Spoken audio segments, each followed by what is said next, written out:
Hello and welcome to data university. आज के video में हम डिस्कस करेंगे how to work with date and time series data set. इस वीडियो में जितने भी टॉपिक्स हम डिस्कस करने वाले हैं वो सारे टॉपिक्स मैंने यहाँ पे लिख के रखे हैं। हम क्या करेंगे, एक एक करके ये सारे टॉपिक्स को यहाँ पे डिटेल में डिस्कस करेंगे। ये वीडियो थोड़ा सा लंबा हो सकता है, बट इस वीडियो को पूरा देखने के बाद आपको क्लियर हो जाएगा कि टाइम सीरीज डेटा को यहाँ पे कैसे हैंडल करना है एंड कैसे उसको यहाँ पे एनालाइज करना है। So let's get started with our first topic, creating date time data and typecasting. First of all, we are going to import pandas. pandas के अंदर हमें बहुत सारी मेथड्स मिलेंगी जिसके मदद से आप यहाँ पे टाइम सीरीज डेटा को यहाँ पे क्रिएट कर पाओगे। चलो इसका मैं आपको एक एग्जांपल देता हूँ। लेट्स से आज जो डेट है वो है 4 दिसंबर 2025 एंड मुझे यहाँ पे नेक्स्ट 5 डेज का यहाँ पे डेटा जनरेट करना है, यानी मुझे यहाँ पे नेक्स्ट 5 डेज की यहाँ पे डेट चाहिए। तो उसके लिए हम यहाँ पे पांडास के अंदर एक मेथड है pd.daterange, उसका यहाँ पे यूज कर सकते हैं। So I am going to call pd.daterange and if you see the documentation of this particular function, आपको इस फंक्शन के अंदर 2-3 इंपॉर्टेंट पैरामीटर्स देखने को मिलेंगे। फर्स्ट इंपॉर्टेंट पैरामीटर है यहाँ पे स्टार्ट, देन है एंड। सो स्टार्ट के अंदर आप यहाँ पे आपका स्टार्टिंग टाइम देते हो या फिर डेट देते हो एंड एंड के अंदर यहाँ पे आप आपकी एंड वाली यहाँ पे डेट दोगे। उसके बाद जो हमारा नेक्स्ट इंपॉर्टेंट पैरामीटर है वो है यहाँ पे फ्रीक्वेंसी, जिसका हम यूज करने वाले हैं। अब फ्रीक्वेंसी के अंदर हम यहाँ पे टाइम का यूनिट देते हैं। तो चलो इसका मैं आपको एग्जाम्पल दिखाता हूँ। So first of all I am going to give a start date, so I am going to call start and start के अंदर आपको यहाँ पे स्टार्टिंग डेट देना है एक स्ट्रिंग के अंदर। आप मेक श्योर करो कि इसको यहाँ पे आप डेट के फॉर्मेट में ही दो। सो मेरी स्टार्टिंग डेट है यहाँ पे 2025 दिसंबर एंड आज की डेट है यहाँ पे 4 दिसंबर। नेक्स्ट हम देंगे यहाँ पे एंड डेट। एंड के अंदर यहाँ पे मैं सेम डेट को ही पास करूंगा, बस यहाँ पे 4 की जगह पे यहाँ पे मैं 9 कर दूंगा। तो मुझे 9 दिसंबर तक का यहाँ पे डेटा देखने को मिल जाएगा। So I am going to just replace this 4 with 9। Next है हमारे पास ये फ्रीक्वेंसी। अब देखो फ्रीक्वेंसी के अंदर आपको यहाँ पे यूनिट देने की जरूरत पड़ती है। सो मुझे यहाँ पे 4 दिसंबर से लेके 9 दिसंबर तक की डेट चाहिए, तो यानी कि डे चाहिए। तो इसके लिए मैं जो यूनिट पास कर रहा हूँ वो है यहाँ पे डी। डी का मतलब है यहाँ पे days. If I run this code, आप देखो आपको क्या देखने को मिल रहा है। आपको स्टार्टिंग में यहाँ पे 4 दिसंबर देखने को मिल रहा है, उसके बाद हमें 4 दिसंबर से लेके 9 दिसंबर तक की यहाँ पे रेंज देखने को मिल रही है। यानी कि हमने 4 दिसंबर से लेके 9 दिसंबर तक का डेटा यहाँ पे जनरेट कर लिया है। अब ये फ्रीक्वेंसी वाले पार्ट को मैं आपको थोड़ा डिटेल में एक्सप्लेन करता हूँ कि इसके अंदर और कौन से यूनिट आप डाल सकते हो, वो हम डिस्कस कर लेते हैं। इस वीडियो में जितने भी डेट टाइम यूनिट हमें लगने वाले हैं वो सारे यूनिट मैंने यहाँ पे आप लोगों के लिए लिख के रखे हैं। आप लोग क्या कर सकते हो, आप इन सारे यूनिट्स को यहाँ पे नोट डाउन कर लो। जैसे कि अगर आपको नैनो सेकेंड चाहिए तो आपको यहाँ पे एनएस का यूज़ करना है, माइक्रो सेकेंड्स के लिए यहाँ पे यूएस का यूज़ करना है। सो इसी तरीके से आप ये सारे यूनिट्स को यूज़ कर सकते हो। सबसे इंपॉर्टेंट यूनिट्स है यहाँ पे सेकेंड, मिनट, आवर्स वाली, and then we have this days, business days, weeks, months. तो इस पूरे वीडियो में हम ये सारे यूनिट्स यहाँ पे यूज करने वाले हैं। आप एक एक करके ये सारे यूनिट्स को यहाँ पे नोट डाउन कर लो। इसका यहाँ पे मैंने यूनिट लिखा है एंड यहाँ पे उसका फुल फॉर्म क्या होता है वो भी मैंने यहाँ पे मेंशन किया है। तो चलो इसका मैं आपको एक एग्जांपल दिखाता हूँ। यहाँ पे देखिए हमारे पास आवर के लिए एच है, मिनट के लिए मिन है। So let's try out this unit.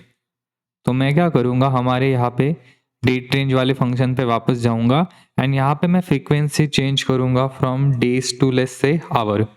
अब देखो आपको जो आउटपुट देखने को मिल रहा है वो थोड़ा सा डिफरेंट है। यहाँ पे अगर आप देखोगे what you are going to find out, इस आउटपुट के अंदर आप देख सकते हो कि आपके पास यहाँ पे ये टाइम अवेलेबल हो गया है। तो हर एक डेट के लिए यहाँ पे हमें 1 आवर का डेटा यहाँ पे देखने को मिल रहा है। लेट्स से मैं यहाँ पे आवर की बजाय यहाँ पे 4 आवर कर दूँ। So what you are going to see, यहाँ पे अभी देखो आप डेट के साथ हमें यहाँ पे डिफरेंस जो देखने को मिल रहा है, यानी जो टाइम डेल्टा देखने को मिल रहा है वो यहाँ पे है 4 आवर्स का। मैं यहाँ पे आवर की बजाय यहाँ पे कोई और यूनिट यूज करता हूँ। लेट्स से मैं यहाँ पे वीक्स वाला यूनिट को यहाँ पे मैं यूज करूंगा। Then you are going to get only 1 date. जहाँ पे जो फ्रीक्वेंसी है वो है वीक एंड संडे। तो आप देख सकते हो हमें एक ही डेट यहाँ पे देखने को मिल रही है। अगर आप इस डेट को चेक करोगे तो आपको यहाँ पे इस डेट पे संडे देखने को मिलेगा जो कि हमारा वीकेंड है। तो इस तरीके से आप यहाँ पे ये यूनिट्स को यूज़ कर सकते हो। नेक्स्ट मैं आप लोगों को डेट रेंज के अंदर का और एक पैरामीटर बताऊंगा जिसकी मदद से हम यहाँ पे डेटा को जनरेट कर पाएंगे। तो पैरामीटर का नाम है यहाँ पे पीरियड्स। अब देखो पीरियड्स का मतलब है नंबर ऑफ पीरियड्स हम यहाँ पे दे सकते हो। इसके लिए आपको यहाँ पे एक स्टार्टिंग डेट देनी पड़ती है एंड देन आपको नंबर ऑफ पीरियड यहाँ पे मेंशन करना पड़ता है। जैसे कि मैं यही डेट लेता हूँ जो हमने ऊपर यूज़ किया था एंड यहाँ पे मैं इसको कॉपी पेस्ट कर देता हूँ। देन ये हो गई मेरी start date. The parameter is periods. इसके अंदर यहाँ पे आपको नंबर ऑफ पीरियड्स देने हैं। सो मैं यहाँ पे लिखूंगा 12 एंड देन आपको वापस से यहाँ पे फ्रीक्वेंसी के अंदर आपके टाइम यूनिट को यहाँ पे मेंशन करना है। अब देखो टाइम यूनिट के अंदर मैं यहाँ पे ईयर दूंगा। सो मेरा टाइम यूनिट है यहाँ पे ईयर एंड ये कोड को मैं यहाँ पे रन कर लेता हूँ। Okay, Y is deprecated, you need to use Y E. तो हमें वाई की जगह पे वाई ई का यूज़ करना है। चलो वो वाई का यूज़ करेंगे। इसका मतलब है year and. And now you can observe हमारे पास क्या है, ईयरली डेट अवेलेबल हो गई है। यानी कि हम स्टार्ट कर रहे हैं 2025 से एंड हमारा एंड हो रहा है यहाँ पे 2036 से। यानी कि 12 इयर्स का डेटा यहाँ पे ऐड हो चुका है। इसी सेम फंक्शन के अंदर आप क्या करो, अलग अलग टाइम यूनिट को यहाँ पे पास करके देखो एंड आपको क्या करना है, यहाँ पे सिर्फ ये नंबर ऑफ पीरियड्स को यहाँ पे चेंज करना है एंड फ्रीक्वेंसी का यूनिट भी आप चेंज कर सकते हो। लेट्स से मैं यहाँ पे लिखूंगा मिनट्स एंड पीरियड के अंदर मैं लिखूंगा 24। आप देख सकते हो इस डेट के लिए यहाँ पे मेरे पास 24 इंस्टेंस यहाँ पे क्रिएट हो गए हैं, जिसके अंदर आप देख सकते हो कि यहाँ पे मुझे मिनट्स के अंदर चेंजेस देखने को मिल रहे हैं, 1 मिनट, 2 मिनट, 3 मिनट। तो इस तरीके से आप ये पीरियड्स एंड फ्रीक्वेंसी का यहाँ पे यूज़ कर सकते हो। आप यहाँ पे स्टार्ट की बजाय एंड डेट को भी यहाँ पे दे सकते हो। देखो डेट रेंज फंक्शन कैसे काम करता है, आप एक तो यहाँ पे स्टार्ट और एंड दे दो, नहीं तो आप क्या करो स्टार्ट दो और उसके साथ पीरियड्स यहाँ पे मेंशन कर दो, या फिर और एक चीज़ आप कर सकते हो, जैसे मैं यहाँ पे एंड लिख देता हूँ एंड देन ये फ्रीक्वेंसी को मैं कवर कर देता हूँ एंड ऑब्जर्व दिस आउटपुट। अब यहाँ पे देखो मैंने एंड मेंशन किया है। सो ये क्या होगा, आपको ये जो डेट है ये यहाँ पे लास्ट में देखने को मिल रही है। यानी कि इस पूरे आउटपुट का एंड यहाँ पे ये पर्टिकुलर डेट होगी। एंड आप इस डेटा को अगर ध्यान से ऑब्जर्व करोगे तो आपको स्टार्टिंग में 3 दिसंबर 2025 दिख रहा है। यहाँ पे आप देखो आपको आवरली फ्रीक्वेंसी यहाँ पे देखने को मिल रही है एंड लास्ट में हमें यहाँ पे ये एंड डेट देखने को मिल रही है। तो इस तरीके से ये मेथड हमारी काम करती है। आप क्या करो फ्रीक्वेंसी के अंदर अलग अलग यूनिट डाल के देखो, जैसे कि आप यहाँ पे बिजनेस डेज को यहाँ पे डाल के देखो, उसके लिए जो यूनिट है वो यहाँ पे है बी। तो आपके पास सारे बिजनेस डेज यहाँ पे अवेलेबल हो जाएंगे। सेम तरीके से आप यहाँ पे बाकी के भी यूनिट्स का यूज़ कर सकते हो। थ्रू आउट द सेशन हम ये सारे यूनिट्स का यहाँ पे यूज़ करने वाले हैं। नाउ अगर आपको ये डेट नहीं चाहिए एंड आपको यहाँ पे टाइम के लिए ये फ्रीक्वेंसी जनरेट करनी है, तो उसके लिए आप यहाँ पे डेट रेंज की बजाय यहाँ पे टाइम डेल्टा का भी यूज़ कर सकते हो। तो जो फंक्शन है पांडास के अंदर to do this is called as time delta range. So I am going to write pd dot time delta range and इसके अंदर आप क्या करो, सेम चीज़ आप यहाँ पे स्टार्ट मेंशन कर सकते हो। तो मैं यहाँ पे स्टार्ट दूंगा let's say 1 minute and then आप एंड भी मेंशन कर दो। एंड में रखूंगा 70 मिनट्स एंड फ्रीक्वेंसी दूंगा मैं मिनट्स के अंदर, क्योंकि हम मिनट्स का यूज़ कर रहे हैं। यहाँ पे आप आउटपुट में देखो 0 डेज एंड 1 मिनट आपको देखने को मिल रहा है, यानी कि डेट यहाँ से गायब हो गई है। आपको क्या देखने को मिल रहा है, आपको डेज देखने को मिल रहा है एंड टाइम देखने को मिल रहा है। अगर आपको डेट नहीं चाहिए, आपको सिर्फ टाइम चाहिए, तो आप टाइम डेल्टा रेंज का भी यहाँ पे यूज़ कर सकते हो।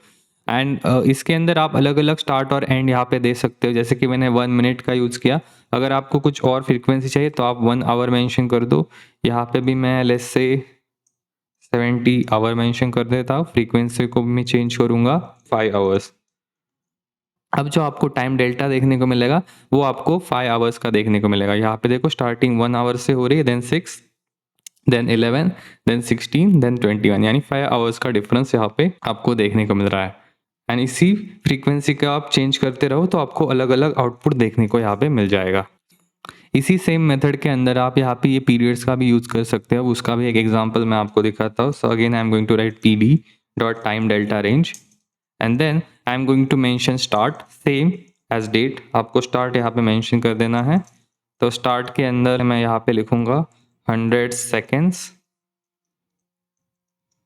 पीरियड में यहाँ पे मेंशन करता हूँ 10,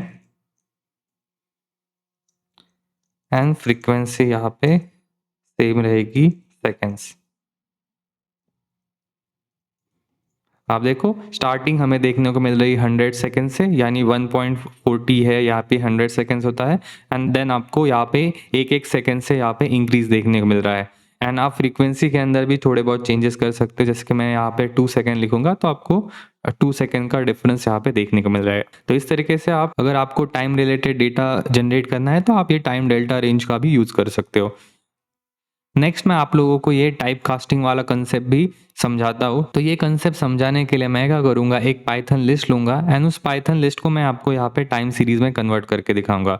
सो लेट्स से मेरी जो लिस्ट है उसके अंदर जो नंबर्स है वो है 10, 20 एंड 30, एंड इस पर्टिकुलर डेटा को मुझे यहाँ पे आवर्स में यहाँ पे कन्वर्ट करना है। तो आप क्या कर सकते हो, you can basically pass this list inside pd to time delta. ये आपने यहाँ पे लिस्ट पास कर दी। देन आपको यहाँ पे आपके टाइम का यूनिट मेंशन करना है। यूनिट के अंदर आप यहाँ पे कोई भी यूनिट को यूज़ कर सकते हो, जैसे कि nanosecond, microsecond, millisecond, minute, hour. मैं यहाँ पे आवर का यूज़ करूँगा and then I am going to close this. आपकी जो लिस्ट है वो यहाँ पे टाइम डेल्टा 64 इस पर्टिकुलर डेटा टाइप में यहाँ पे कन्वर्ट हो गया, यानी कि ये डेटा यहाँ पे आप देख सकते हो कि टाइम सीरीज में कन्वर्ट हो गया है। सिमिलर टू दिस हम यहाँ पे डेट के लिए भी कन्वर्जन करेंगे। डेट टाइम कन्वर्जन के लिए मैं यहाँ पे एक सैम्पल डेटा सेट क्रिएट करूँगा। So I am going to write sample pd dot data frame, and इस पर्टिकुलर डेटा फ्रेम के अंदर मैं एक यहाँ पे डिक्शनरी पास कर देता हूँ। डिक्शनरी का लिए पहला कॉलम है हमारा डेट, एंड डेट के अंदर मैं यहाँ पे रैंडमली कोई भी 3 डेट्स को यहाँ पे डाल दूंगा। लेट्स से मैं इस पर्टिकुलर डेटा फ्रेम से कोई भी 3 डेट्स को यहाँ पे मैं उठा लेता हूँ। तो ये आ गई हमारी 3 डेट्स, एंड देन और एक कॉलम मैं इस पर्टिकुलर डिक्शनरी के अंदर डालूंगा जो कि है सेल्स, एंड सेल्स के लिए मैं रैंडमली कोई भी 3 वैल्यू दे देता हूँ, जैसे कि 5, 66 एंड 8। इस डिक्शनरी को इंक्लूड कर लेंगे एंड ये हमारा सैम्पल डेटा फ्रेम बन के रेडी हो गया है। चलो इसका डेटा टाइप यहाँ पे चेक कर लेते हैं। Sample is this, and if you check the data type of this sample dot info, you will find out यहाँ पे डेट का जो डेटा टाइप है वो यहाँ पे है ऑब्जेक्ट, और सेल्स के लिए है यहाँ पे int 64।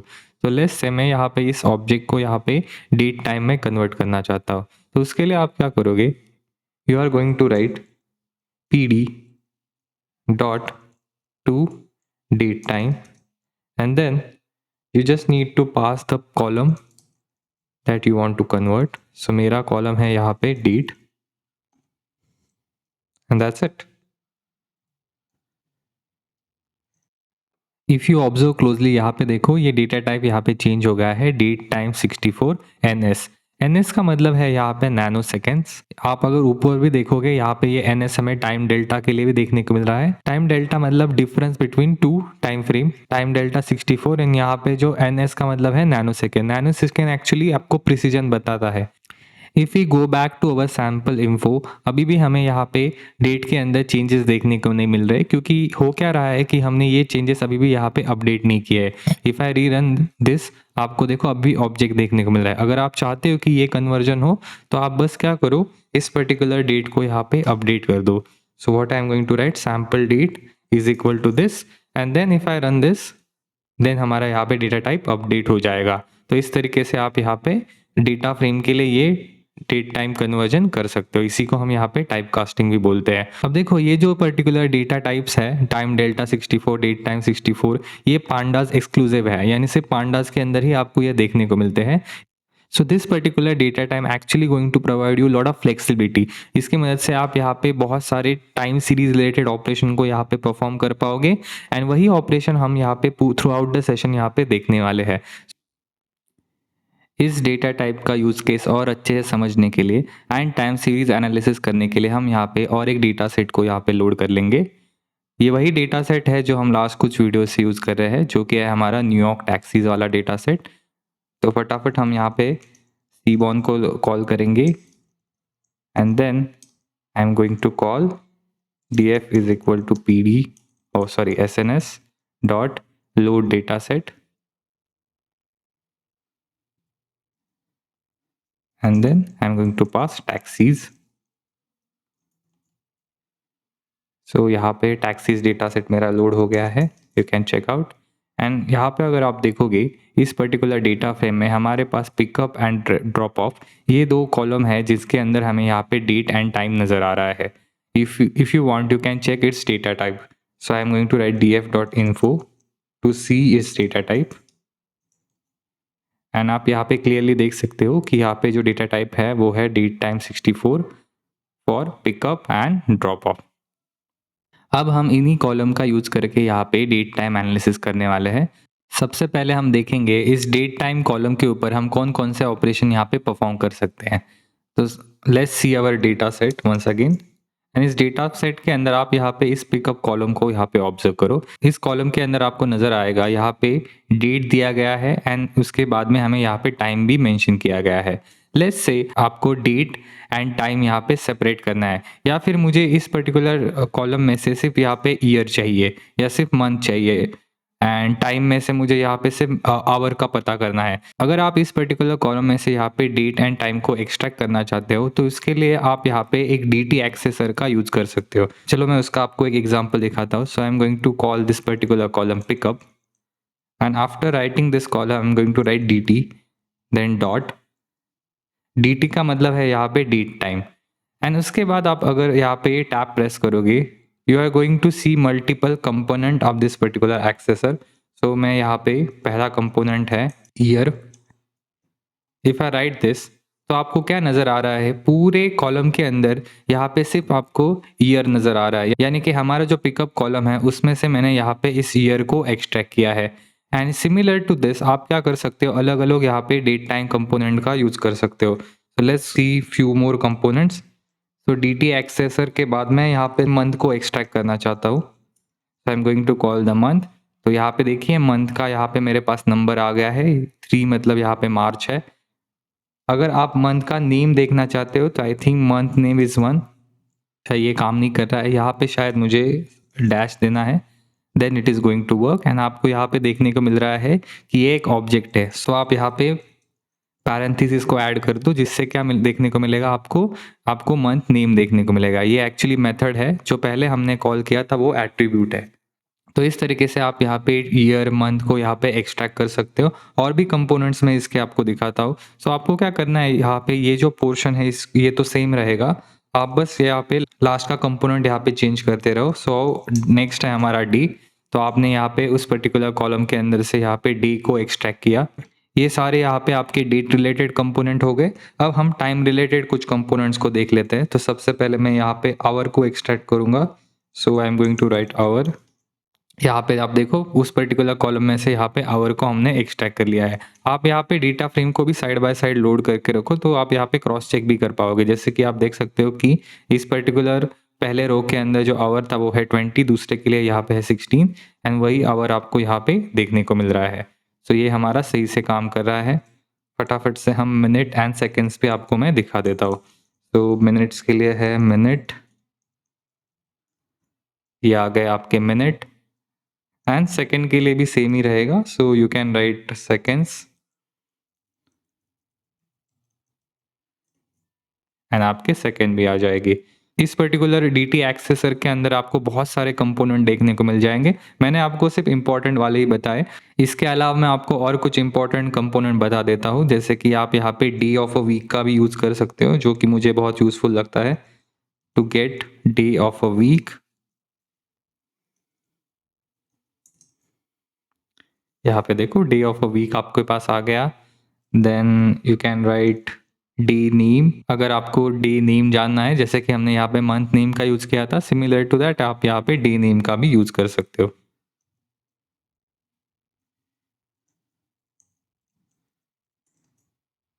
Saturday, Monday, Wednesday. Okay, सो ये सारे कंपोनेंट आपको यहाँ पे डेट टाइम 64 इस डेटा टाइप के साथ देखने को मिलता है। ये कंपोनेंट यहाँ पे एक्सट्रैक्ट करने के बाद आप और एक चीज़ कर सकते हो कि आप यहाँ पे इसको अपने ओरिजिनल डेटा फ्रेम में यहाँ पे एज अ कॉलम यहाँ पे सेव कर सकते हो, एंड उसके बाद में आप यहाँ पे मल्टीपल टाइम सीरीज फिल्ट्रेशन यहाँ पे अप्लाई कर पाओगे, यानी कि डेटा फिल्टर करने के लिए आप इन कंपोनेंट्स का यूज़ कर सकते हो। चलो इसी का मैं आपको एक एग्जाम्पल दिखा देता हूँ। मैं यहाँ पे दो नए कॉलम बनाऊंगा। एक कॉलम रहेगा मेरा डी नेम एंड एक रहेगा मेरा पिकअप आवरली। सो चलो हम ये दोनों ही कॉलम यहाँ पे बना लेते हैं। सो पहले कॉलम का नाम है मेरा यहाँ पे डी नेम, एंड इस पर्टिकुलर कॉलम के अंदर यहाँ पे मैं ये वैल्यू को पास कर दूंगा। एंड सेकेंड कॉलम है मेरे पास यहाँ पे पिकअप आवरली, एंड इसके अंदर यहाँ पे मैं आवर वाले कंपोनेंट को पास कर दूंगा। सो इससे होगा क्या, मेरे डेटा फ्रेम के अंदर दो नए कॉलम क्रिएट हो जाएंगे। Now we can see that. अगर आप लास्ट में जाओगे यू विल फाइंड आउट यहाँ पे दो नए कॉलम क्रिएट हुए हैं। पहला कॉलम है हमारा यहाँ पे डी नेम एंड दूसरा है हमारा पिकअप आवरली।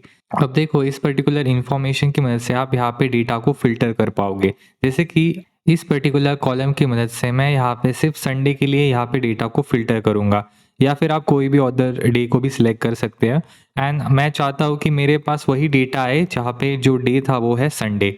तो ये मैं टाइम सीरीज यहाँ पे फिल्ट्रेशन यहाँ पे करना चाहता हूँ। So what I will write df dot day name is equal to Sunday कर देते हैं। ये हो गया मेरा फिल्टर, एंड इस फिल्टर को यहाँ पे मैं मेरे डेटा के अंदर पास कर दूंगा df dot lock. Now if you observe the output of this particular filter, आपको यहाँ पे सिर्फ संडे के लिए यहाँ पे डेटा देखने को मिल रहा है। If you observe D name के अंदर हमें सिर्फ संडे देखने को मिल रहा है, यानी कि एक तरीके से हमने इस पर्टिकुलर डी नेम इस कॉलम की मदद से यहाँ पे डेटा को फिल्टर कर लिया है for our day Sunday. Similarly आप यहाँ पे संडे की बजाय कोई और डे भी यहाँ पे चूज करते हो, जैसे कि मंडे, ट्यूसडे, एंड उसके लिए भी यहाँ पे आप डेटा को फिल्टर कर सकते हो। और एक मैं आपको एग्जांपल दिखाता हूँ। लेट्स से मैं यहाँ पे एक की बजाय यहाँ पे दो फिल्टर का यूज करूंगा। So I am going to write Sunday and Monday. तो दो डेट्स के लिए मैं यहाँ पे डेटा को फिल्टर करना चाहता हूँ। So I am going to write if day name is equal to Sunday और day name is equal to Monday. तो दो कंडीशन मैं यहाँ पे दूंगा, एंड यहाँ पे मैं और ऑपरेटर का यूज कर रहा हूँ, जिससे होगा क्या, either I will get data for Sunday और मंडे। तो चलो इस फिल्टर को भी मैं रन कर लेता हूँ। And now if you see the output, यहाँ पे आपको डे नेम कॉलम के ऊपर फोकस करना है। इफ यू सी यहाँ पे मुझे मंडे एंड संडे के लिए यहाँ पे डेटा देखने को मिल रहा है। यहाँ पे आप और एक और कंडीशन डाल के और कोई डे भी पास कर सकते हो। ये तो हो गया हमारा डे नेम के लिए। अब मैं आपको पिकअप आवरली इस पर्टिकुलर कॉलम के ऊपर यहाँ पे फिल्टर लगा के दिखाता हूँ। यहाँ पे हम 24 आवर का टाइम जोन यूज कर रहे हैं। If you see our original pickup column, जिससे हमने ये पिकअप आवरली को एक्सट्रैक्ट किया है, यहाँ पे आप देखो जो टाइमिंग है यहाँ पे 16 का मतलब है यहाँ पे दोपहर के 4 बजे। तो इस पिकअप आवरली की मदद से आप यहाँ पे दिन के अंदर कौन सा समय है वो पता कर सकते हो। तो चलो हम बाकी के वैल्यूज भी देख लेते हैं। जैसे कि यहाँ पे 1 है, यानी कि यहाँ पे रात के 1 बजे है। 10 इसका मतलब क्या है कि सुबह के 10 बजे है। 21 का मतलब क्या है कि यहाँ पे रात के हमारे पास 9 बजे है। तो इस तरीके से इस पर्टिकुलर कॉलम की वजह से हम पता कर सकते हैं कि दिन का कौन सा टाइमिंग है। अब देखो ये हमारा न्यूयॉर्क टैक्सीज का डेटा सेट है। लेट्स से मुझे यहाँ पे पता करना है कि सुबह के 6 बजे के लिए यहाँ पे कौन सी टैक्सीज अवेलेबल थी इस पूरे डेटा सेट के अंदर। तो उसके लिए मैं फिल्टर लिखूंगा df.log। Again I am going to call this column pickup hourly, and then I am going to write is equal to यहाँ पे जो वैल्यू है वो यहाँ पे इंटीजर के फॉर्मेट में है। सो मैं यहाँ पे 6 बजे के लिए चाहता हूँ। So I am going to write 6, and ये यहाँ पे मैं फिल्टर को इंक्लूज कर दूंगा। Let's run this, and now if you see the output, हमें यहाँ पे पिकअप आवर इस कॉलम के ऊपर फोकस करना है। तो मुझे यहाँ पे 6 बजे के लिए जितनी भी वैल्यूज़ है वो यहाँ पे मिल रही है। इसकी बजाय आप यहाँ पे ऐसा भी लिख सकते हो, सो इफ़ यू वांट कि 6 बजे के बाद कितनी टैक्सीज थी, सो यहाँ पे मैं फ़िल्टर को थोड़ा सा चेंज करूँगा। I am going to write greater than equal to 6। So इससे क्या होगा कि 6 बजे के बाद जो भी हमारे पास टैक्सीज है वो सारी टैक्सीज हमारे डेटा सेट के अंदर आ जाएगी। यू कैन सी यहाँ पे 20, 16, 17। तो चलो इसी कॉलम की मदद से और एक क्वेश्चन को हम सॉल्व करते हैं। लेट्स से मुझे यहाँ पे पता करना है कि न्यूयॉर्क के अंदर 6 बजे से लेके 10 बजे तक यानी मॉर्निंग के टाइम में यहाँ पे कितनी टैक्सीज अवेलेबल है। उसके लिए आप क्या कर सकते हो, you can write pickup hour greater than equal to 6 and यहाँ पे मैं एंड कंडीशन का यूज कर रहा हूँ। अगर आप ऊपर देखोगे तो मैंने यहाँ पे और का यूज किया था, यहाँ पे मैं एंड कंडीशन डाल रहा हूँ and I am going to write greater than equal to 6 यानी सुबह के 6 बजे and less than equal to 10। ये दो कंडीशन को मैं यहाँ पे पास कर दूंगा, यानी कि 6 बजे के बाद में और 10 बजे के पहले जो भी टैक्सीज है यानी मॉर्निंग के टाइम पे, यहाँ पे मैं लिख भी देता हूँ मॉर्निंग, उसके लिए मैं यहाँ पे टैक्सीज का डेटा को यहाँ पे फेच करना चाहता हूँ। तो आप देखो मेरे पास यहाँ पे 6 बजे से लेके 9 बजे तक जितनी भी टैक्सीज यहाँ पे अवेलेबल है उनका सारा डेटा यहाँ पे आ जाएगा। आप यहाँ पे इस लास्ट वाले कॉलम को फोकस करो, पिकअप आवरली, यहाँ पे देखो 10, 10, 7, 6। इस डेटा की मदद से हमें पता चल रहा है कि 6 बजे से लेकर 10 बजे के बीच में, मॉर्निंग के बीच में यहाँ पे कौन सा डेटा हमारे पास अवेलेबल है, कितनी टैक्सीज ने यहाँ पे पैसेंजर को पिकअप कर लिया है। तो ये सारा डेटा आप इस तरीके से फिल्टर कर सकते हो। तो ये तो मैंने बस आपको कुछ सैम्पल फिल्टर्स दिखाए। आप क्या कर सकते हो, बाकी कॉलम्स के लिए भी यहाँ पे नए कॉलम को क्रिएट कर लो एंड उस कॉलम की मदद से आप क्या कर सकते हो, जैसे कि मंथ नेम है तो आप पता कर सकते हो कि अगर आपको कोई स्पेसिफिक मंथ का डेटा चाहिए जैसे जनवरी हो गया, मार्च हो गया, तो वो आप पता कर सकते हो। डे का तो मैंने आपको एग्जांपल दिखा दिया, आवर का भी हमने देख लिया, मिनट एंड सेकंड के लिए भी आप टाइम बेस्ड फिल्टरिंग कर सकते हो। डे ऑफ वीक की मदद से भी आप पता कर सकते हो कि यहाँ पे वीक के अंदर वो कौन सा दिन है, वीकेंड है या नहीं है, सैटरडे है, संडे है। इस dt एक्सेसर के साथ में आपको बहुत सारे यहाँ पे टाइम सीरीज के कंपोनेंट देखने को मिल जाएंगे। तो उसकी मदद से आप ऐसे कॉलम्स को क्रिएट कर सकते हो एंड डेटा को यहाँ पे फिल्टर कर सकते हो। अब इसी सेम डेटा के ऊपर यहाँ पे मैं आपको कुछ अर्थमेटिक ऑपरेशन भी परफॉर्म करके दिखाता हूँ। If you see our data set, हमारे डेटा सेट के अंदर यहाँ पे आपको पिकअप एंड ड्रॉप ऑफ यहाँ पे ये दो कॉलम देखने को मिल रहे हैं। अब देखो पिकअप कॉलम का मतलब क्या है कि हमने यहाँ पे इस टाइम पे यहाँ पे पैसेंजर को पिकअप किया एंड ड्रॉप ऑफ का मतलब क्या है कि इस पर्टिकुलर टाइम पे हमने यहाँ पे पैसेंजर को ड्रॉप ऑफ कर दिया उस पर्टिकुलर लोकेशन पे। यहाँ पे आप पिकअप लोकेशन देखो वो है लेनॉक्स हिल वेस्ट एंड जो ड्रॉप ऑफ है वो है टर्टल बे साउथ। तो मुझे यहाँ पे पता करना है कि ये जो ट्रिप हुई है Lenox Hill West and Turtle Bay South के बीच में, इसके बीच में हमें यहाँ पे कितना टाइम लगा। यानी अगर मैं यहाँ पे ट्रिप ड्यूरेशन को पता करना चाहते हो तो हम क्या कर सकते हैं, यहाँ पे सब्ट्रैक्शन ऑपरेशन को परफॉर्म कर सकते हैं with both of this date time data type. तो चलो उसका भी एक एग्जाम्पल मैं आपको दिखाता हूँ। I am going to call drop off, क्योंकि पहले हमें यहाँ पे ड्रॉप ऑफ देना पड़ेगा and then I am going to subtract pickup. And ये जो आपको डिफरेंस मिलेगा उसको हम यहाँ पे टाइम डेल्टा भी बोलते हैं। टाइम डेल्टा का मतलब क्या है, difference between two time frame. And यहाँ पे आप देखो हमारे पास आउटपुट में यहाँ पे देखो टाइम डेल्टा आ रहा है, टाइम डेल्टा 64 एंड यहाँ पे जो डिफरेंस आ रहा है वो है यहाँ पे 6 मिनट एंड 15, यानी कि ये जो ट्रिप है उसका ड्यूरेशन है यहाँ पे 6 minute and 15 second. Similar to that जो सेकेंड ट्रिप है उसका ड्यूरेशन है यहाँ पे 7 मिनट्स एंड 05 सेकेंड। अब हम क्या कर सकते हो, इसकी मदद से मैं यहाँ पे एक नया कॉलम क्रिएट कर लेता हूँ जिसको मैं नाम दूंगा यहाँ पे ट्रिप ड्यूरेशन। वापस से df को कॉल करते हैं एंड यहाँ पे आप देखो लास्ट में मेरे पास एक नया कॉलम क्रिएट हो जाएगा जिसके अंदर यहाँ पे मुझे ये ट्रिप ड्यूरेशन देखने को मिल रही है। अब ये जो हमने नया कॉलम क्रिएट किया है वो हमें हेल्प करेगा to analyze our time series data set. तो इस तरीके से आप ये नए कॉलम को यहाँ पे क्रिएट कर सकते हो एंड अपने एनालिसिस के लिए यहाँ पे ये ट्रिप ड्यूरेशन का यूज कर सकते हो। अब इसी डेटा के ऊपर मैं आपको और अर्थमेटिक ऑपरेशन को परफॉर्म करके दिखाता हूँ। लेट्स से आपको यहाँ पे टाइम को कन्वर्ट करना है डिफरेंट यूनिट में, यानी कि आपका जो टाइमिंग है आपके पास आवर में अवेलेबल है एंड उसको आपको यहाँ पे मिनट में कन्वर्ट करना है या फिर सेकेंड्स में कन्वर्ट करना है, तो वो आप कैसे करोगे। तो चलो उसका भी एक एग्जांपल मैं आपको दिखाता हूँ। So what I'm going to do, df, then I'm going to call this new column trip duration, जो कि हमने अभी क्रिएट किया है. I'm going to call my dt accessor and I'm going to call total seconds. Total seconds क्या करेगा, जो भी आपका टाइम फ्रेम है उसको ये यहाँ पे सेकेंड्स में कन्वर्ट कर देगा. Let's see the output. जो भी आपका टाइमिंग था, जैसे कि हमारा पहला टाइमिंग था 6 मिनट 15 सेकेंड, वो यहाँ पे 375 सेकेंड्स में कन्वर्ट हो गया है. यानी कि मिनट टू सेकेंड कन्वर्जन हमें यहाँ पे देखने को मिल रहा है. अब इसी कॉलम के ऊपर आप क्या कर सकते हो, फर्दर कन्वर्जन कर सकते हो. तो चलो मैं आपको एक कन्वर्जन करके दिखाता हूँ. If you divide this with 60, तो आपके पास यहाँ पे 6 मिनट 25 सेकेंड यहाँ पे आ रहे हैं. इस सिंपल ऑपरेशन की मदद से हमने यहाँ पे हमारा डेटा सेकेंड्स टू मिनट में यहाँ पे कन्वर्ट कर दिया है. एंड आप इसी डेटा को अगर फर्दर डिवाइड करोगे विथ 60, तो आपको क्या मिलेगा, आवरली डेटा भी यहाँ पे देखने को मिल जाएगा. सो इस ड्यूरेशन इन मिनट्स को मैं यहाँ पे एक कॉलम के अंदर सेव कर लेता हूँ, जिसका नाम रखेंगे हम ड्यूरेशन मिनट्स.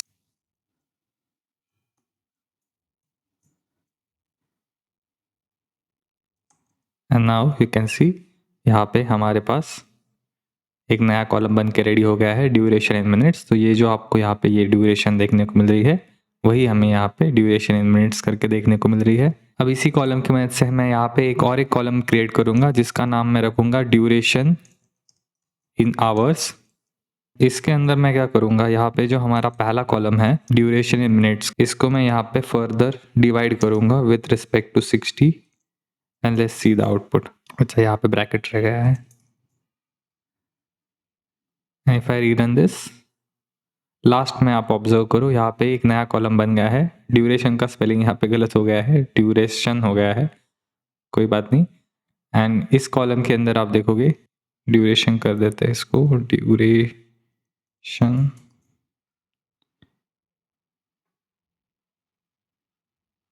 इस कॉलम के अंदर हमें जो ड्यूरेशन देखने को मिल रही है वो यहाँ पे आवर के फॉर्मेट है. 0.1 मतलब यहाँ पे अराउंड 6 मिनट रहता है. इस तरीके से आप यहाँ पे अरिथमेटिक ऑपरेशन को परफॉर्म कर सकते हो. यहाँ पे हमने सब्ट्रैक्शन किया, फिर डिवाइड किया. अगेन आप मल्टीप्लाई भी कर सकते हो, एडिशन भी कर सकते हो, वो चीज़ें भी यहाँ पे पॉसिबल है विद टाइम सीरीज डेटा. आप बस उसका लॉजिक समझो कि आप करना क्या चाहते हो एग्जैक्टली. अभी तक इस वीडियो में हम यहाँ पे creating date time data and type casting यानी कि डेटा कन्वर्जन वाला टॉपिक यहाँ पे देख चुके हैं. उसके साथ ही हम डेट टाइम रिलेटेड बेसिक्स देख चुके हैं. हमने देखा है कि how you can use this dt एक्सेसर. उसकी मदद से आप यहाँ पे कैसे नए कॉलम क्रिएट कर सकते हो एंड डेटा को यहाँ पे फिल्टर कर सकते हो. अब हम जो नेक्स्ट टॉपिक डिस्कस करने वाले हैं वो है date time index. Date time index का मतलब है, अगर आपके डेटा सेट में पिकअप एंड ड्रॉप ऑफ जैसे टाइम सीरीज रिलेटेड कॉलम है, तो आप उनका एज अ इंडेक्स भी यहाँ पे यूज़ कर सकते हो. अभी आपके दिमाग में एक सवाल आ रहा होगा कि हम पिकअप एंड ड्रॉप ऑफ इन कॉलम्स को यहाँ पे as a date time index क्यों यूज़ करेंगे, इससे हमें क्या एडवांटेज मिलेगा. तो वो भी हम डिस्कस कर लेते हैं. देखो, अगर आप कोई भी डेट टाइम वाले कॉलम को यहाँ पे एज अ इंडेक्स सेट करते हो, उसकी मदद से आप यहाँ पे डेटा को स्लाइस कर पाते हो एंड साथ में ही आप डेटा को फिल्टर भी कर पाते हो. वो हम थोड़ी देर में देखने वाले हैं. उसके साथ ही यहाँ पे जो दो टॉपिक्स मैंने मेंशन किए हैं, resampling and rolling and expanding windows, ये दोनों टॉपिक्स के लिए हमें यहाँ पे ये डेट टाइम इंडेक्स वाला कंसेप्ट यहाँ पे लगता है. इसलिए हमारे लिए ये डेट टाइम इंडेक्स को समझना बहुत ज़्यादा इंपॉर्टेंट हो जाता है. अभी हम क्या करें, हमारा जो एग्जिस्टिंग डेटा सेट है उसके लिए हम सबसे पहले डेट टाइम इंडेक्स को सेट करेंगे. देन मैं आपको उसके ऊपर यहाँ पे फिल्टरिंग एंड स्लाइसिंग करके दिखाऊंगा. एंड जैसे ही हमारा यह नेक्स्ट टॉपिक आएगा रीसैम्पलिंग एंड रोलिंग विंडोज वाला, उसके अंदर आपको डेट टाइम इंडेक्स को कैसे यूज़ करना है वो भी मैं आपको यहाँ पे समझा दूंगा. तो चलो इसको हम एक एग्जाम्पल की मदद से यहाँ पे समझने की कोशिश करते हैं. सबसे पहले मैं यहाँ पे क्या करूँगा, हमारा जो डेटा सेट है उसका एक डुप्लीकेट कॉपी यहाँ पे बना लूँगा, जिसका नाम मैं रखूँगा df index and I am going to write df.copy. जिससे क्या होगा, यहाँ पे एक शैलो कॉपी यहाँ पे क्रिएट हो जाएगी. अब हमारे पास यहाँ पे ये डुप्लीकेट डेटा आ गया है. इस पर्टिकुलर डेटा के अंदर हमारे पास पिकअप एंड ड्रॉप ऑफ ये दोनों यहाँ पे डेट टाइम वाले कॉलम है. आप दोनों में से किसी भी कॉलम को एज अ इंडेक्स यहाँ पे सेट कर सकते हो. अब मैं यहाँ पे पिकअप वाले कॉलम को यहाँ पे सिलेक्ट कर लेता हूँ. इस पर्टिकुलर कॉलम को मैं यहाँ पे एज अ इंडेक्स यूज करूंगा. अब जो नेक्स्ट चीज़ है कि इस पर्टिकुलर कॉलम को यहाँ पे हम डेट टाइम इंडेक्स में कैसे कन्वर्ट करेंगे, उसके लिए जो कोड है वो बहुत ज़्यादा सिंपल है. You just need to write set index अब जिस भी कॉलम को आप यहाँ पे एज ए इंडेक्स सेट करना चाहते हैं उसका आप यहाँ पे नाम मेंशन कर दो, देन वो पर्टिकुलर कॉलम यहाँ पे हमारा इंडेक्स बन के रेडी हो जाएगा। अब इसमें और एक चीज़ ध्यान देने वाली है, टाइम सीरीज डेटा में यहाँ पे सीक्वेंस है वो बहुत ज़्यादा इंपॉर्टेंट हो जाता है। यानी कि अगर आप इस कॉलम को यहाँ पे इंडेक्स सेट करोगे एंड यहाँ पे जो डेट्स है वो यहाँ पे रैंडमली स्प्रेड आउट है तो इसका कोई मतलब नहीं है। तो आपको क्या करना पड़ता है, इस पर्टिकुलर इंडेक्स को यहाँ पे सॉर्ट करना पड़ता है। After sorting this particular index then only you can use this as a time series index. तो नेक्स्ट चीज़ हम क्या करेंगे, इस पर्टिकुलर डेटा को यहाँ पे हम एक असेंडिंग सीक्वेंस में यहाँ पे सॉर्ट कर लेंगे। तो उसके लिए जो कोड है वो है यहाँ पे sort index. Now if you see this particular data set, आपको यहाँ पे डेटा एक सॉर्टेड ऑर्डर में यहाँ पे देखने को मिल रहा है। तो चलो इस डेटा को मैं यहाँ पे एक वेरिएबल के अंदर स्टोर कर लेता हूँ जिसका नाम मैं रखूंगा df index. And df index के अंदर now you can check info. आपको यहाँ पे सारे कॉलम्स देखने को मिल रहे हैं। पिकअप कॉलम अभी यहाँ से गायब हो चुका है क्योंकि वो हमने यहाँ पे एज अ इंडेक्स सेट किया है। Now you can write df dot index to check our index. तो आप देख सकते हो यहाँ पे जो डेटा टाइप है वो है डेट टाइम 64, नेम है यहाँ पे पिकअप एंड लेंथ है इसकी 6433 रोज। तो ये हमारी इंडेक्स बन के रेडी हो गई है। अब इस पर्टिकुलर इंडेक्स की मदद से आप यहाँ पे डेटा को कैसे फिल्टर एंड स्लाइस कर सकते हैं वो हम देखेंगे। अभी तक जितनी भी फिल्ट्रेशन हमने देखी उसमें हम यहाँ पे dt एक्सेसर का यूज़ कर रहे थे एंड उसके बाद हम उसके ऊपर यहाँ पे ये फिल्टर लगा रहे थे। बट डेट टाइम इंडेक्स होने की वजह से जो फिल्ट्रेशन का प्रोसेस है वो बहुत ज़्यादा सिंपल हो जाता है। तो चलो इसका मैं आपको कुछ एग्जाम्पल दिखाता हूँ। So first of all I am going to call my df index. Then इस पर्टिकुलर डेटा के अंदर से लेस से मुझे यहाँ पे सिर्फ 2019 इस ईयर का यहाँ पे डेटा चाहिए। तो अकॉर्डिंग टू ईयर मैं यहाँ पे डेटा को फिल्टर करना चाहते हो तो आपको क्या करना है, you need to write df index dot loc. इस लॉग के अंदर मैं यहाँ पे सिर्फ ईयर को पास करूंगा जो कि है मेरा 2019।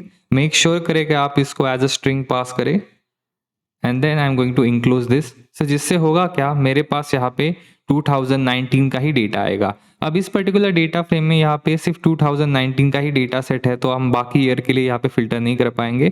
तो हम क्या करते हैं, मंथ वाइज यहाँ पे फिल्टर कर लेते हैं। अब देखो मंथ वाइज अगर आपको फिल्टर करना है यानी 2019 के अंदर आपको अगर कोई पर्टिकुलर मंथ चाहिए, जैसे मुझे यहाँ पे मार्च मंथ का यहाँ पे डेटा चाहिए, so I am going to write 03। जिससे होगा क्या, यहाँ पे सिर्फ मार्च मंथ का ही डेटा आएगा। You can check the length of this particular data set 6432। जो हमारा पहले इनिशियल लेंथ थी उससे हमें यहाँ पे कम डेटा सेट देखने को मिल रहा है, यानी कि एक रो यहाँ से गायब हो गई है। यानी हमारे पास सिर्फ यहाँ पे मार्च मंथ का ही डेटा आया है। इसके अंदर अगर मैं 02 डालूँ तो आप देखो फरवरी के लिए यहाँ पे एक ही वैल्यू है, मार्च के लिए यहाँ पे बहुत सारी वैल्यू थी, अप्रैल के लिए देखो कोई भी वैल्यू नहीं है। इसलिए आपको यहाँ पे की एरर देखने को मिल रहा है, यानी ये पर्टिकुलर वैल्यू इस पर्टिकुलर डेटा सेट के अंदर नहीं है। इस पर्टिकुलर फिल्ट्रेशन में अगर आप ऐसी वैल्यू डालोगे जो कि आपके इंडेक्स के अंदर नहीं है तो आपको हमेशा ये की एरर यहाँ पे देखने को मिलेगा। अब ये तो हो गया year wise and month wise filtration. आप क्या कर सकते हो, डे वाइज भी यहाँ पे डेटा को फिल्टर कर सकते हो। तो चलो इसका भी एक एग्जांपल दिखाता हूँ। सपोज मार्च के अंदर मुझे यहाँ पे 10 तारीख का डेटा देखना है, सो 10 मार्च 2019। अच्छा 10 मार्च का कोई भी डेटा सेट यहाँ पे नहीं है, लेट्स से 03 कर देते हैं। अच्छा ये जो की एरर आ रहा है वो यहाँ पे ऊपर की वैल्यू की वजह से आ रही है, मैं इसको यहाँ पे कमेंट कर देता हूँ। नाउ यू कैन सी कि हमारे पास यहाँ पे 3 मार्च के लिए ये डेटा फिल्टर होके आ गया है। अगर आप सारी डेट्स को यहाँ पे ऑब्जर्व करो, आपको इसके अंदर सिर्फ यहाँ पे 3 मार्च 2019 यहाँ पे देखने को मिल रहा है। टोटल यहाँ पे 169 वैल्यूज है। तो इस तरीके से आप किसी भी डेट के लिए यहाँ पे डेटा को फिल्टर कर सकते हो। वापस से मैं यहाँ पे 10 मार्च डाल देता हूँ, 10 मार्च। अब देखो 10 मार्च के लिए भी हमारे पास डेटा आ रहा है, टोटल है 185 रोज। पिकअप कॉलम को यहाँ पे डेट टाइम इंडेक्स बनाने के बाद आप यहाँ पे इस तरीके से according two year month and particular day यहाँ पे डेटा को फिल्टर कर पाते हो। अब हमारे डेटा के अंदर अपार्ट फ्रॉम डेट हमारे पास यहाँ पे टाइम भी है, तो आप यहाँ पे टाइम को भी इंक्लूड कर सकते हो डेट के साथ में। जैसे कि मैं अगर कोई पर्टिकुलर टाइम यहाँ पे मेंशन कर दूँ, जैसे कि मुझे यहाँ पे 1 आवर का ही डेटा चाहिए, so I am going to write 01। तो होगा क्या, हम मेरे पास यहाँ पे रात के 1 बजे का यहाँ पे डेटा आ जाएगा। 1 बजे से लेके यहाँ पे 2 बजे तक की जितनी भी वैल्यूज़ है वो मेरे पास आ जाएगी। I am going to write 02। अब देखो इस पर्टिकुलर टाइम के लिए यहाँ पे कोई भी वैल्यू नहीं है। इफ़ आई राइट 03, यहाँ पे मुझे वैल्यू देखने को मिल रही है from 3 PM to basically 4 PM।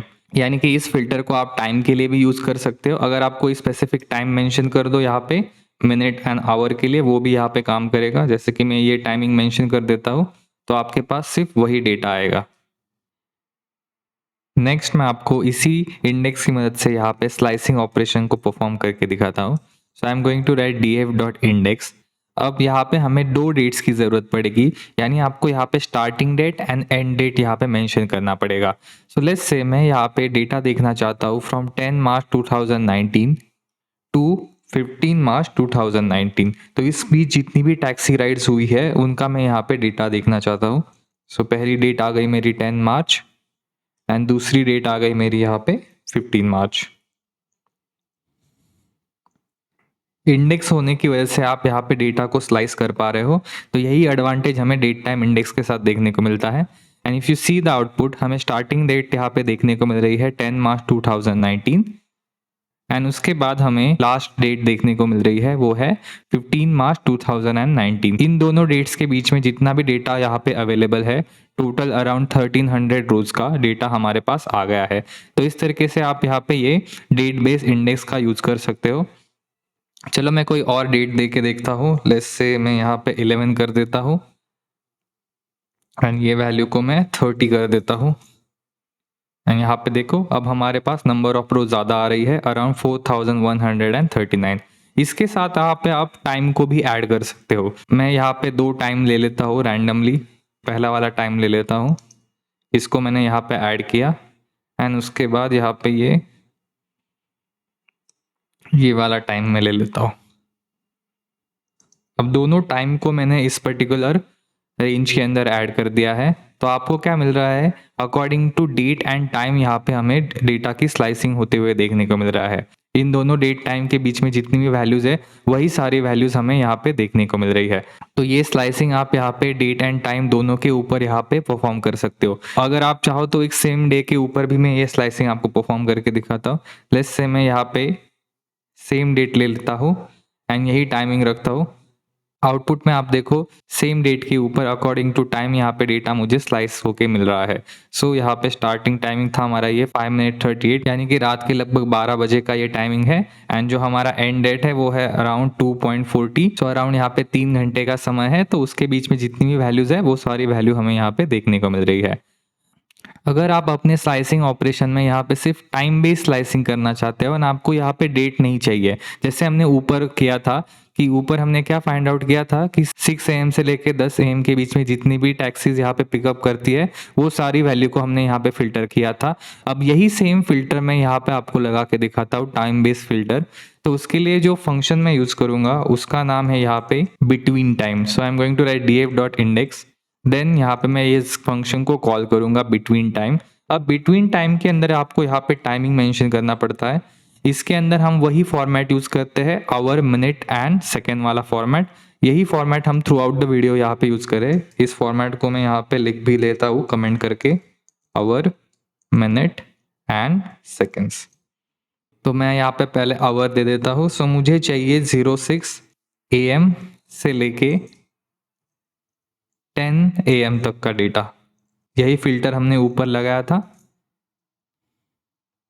ओ अच्छा, यहाँ पे कोलन की बजाय कॉमा देना पड़ता है, देन ओनली इट वर्क्स। तो आप देखो ये हमारी स्टार्टिंग टाइम हो गया एंड ये हो गया हमारा एंडिंग टाइम। अगर आप दोनों फिल्टर्स का आउटपुट चेक करोगे तो वो आपको यहाँ पे सेम देखने को मिलेगा। आप क्या करो, इसी टाइमिंग के बीच में अलग अलग टाइमिंग यहाँ पे डाल के देखो। जैसे यहाँ पे मैं मिनट्स को भी ऐड कर देता हूँ 02 एंड यहाँ पे मैं कर दूंगा 55। इससे होगा क्या, आपका स्टार्टिंग टाइम यहाँ पे चेंज हो जाएगा एंड आप देखो लास्ट में आपको अराउंड 10:54 तक ये वैल्यूज देखने को मिल रही है। तो इस तरीके से आप सिर्फ टाइम के लिए यहाँ पे फिल्टर का यूज कर पाते हो। तो इस बिटवीन टाइम की मदद से आप यहाँ पे सिर्फ टाइम के लिए डेटा को फिल्टर कर पाते हो। इस बिटवीन टाइम मेथड की मदद से आप सिर्फ टाइम के लिए डेटा को फिल्टर कर पा रहे हो। आप सिर्फ टाइम के लिए डेटा को फिल्टर करते हो एंड डेट के लिए इस बिटवीन टाइम फिल्टर की मदद से आप सिर्फ टाइम के लिए यहाँ पे डेटा को फिल्टर कर रहे हो between this particular range. And अगर आपको डेट एंड टाइम दोनों के लिए यहाँ पे डेटा को फिल्टर करना है तो यहाँ पे आप इस पर्टिकुलर स्लाइसिंग का यूज करो। इसी से रिलेटेड और एक फंक्शन भी है हमारे पास। अगर आपको एक कोई पर्टिकुलर टाइम यहाँ पे आपके डेटा फ्रेम में से फाइंड आउट करना है, जैसे कि मुझे पता करना है इस पर्टिकुलर टाइम के लिए कोई वैल्यूज है कि नहीं, सो मैं यहाँ पे 6.27 मिनट का यहाँ पे डेटा ले लेता हूँ and I'm going to write df index dot at time करके हमारे पास एक फंक्शन है।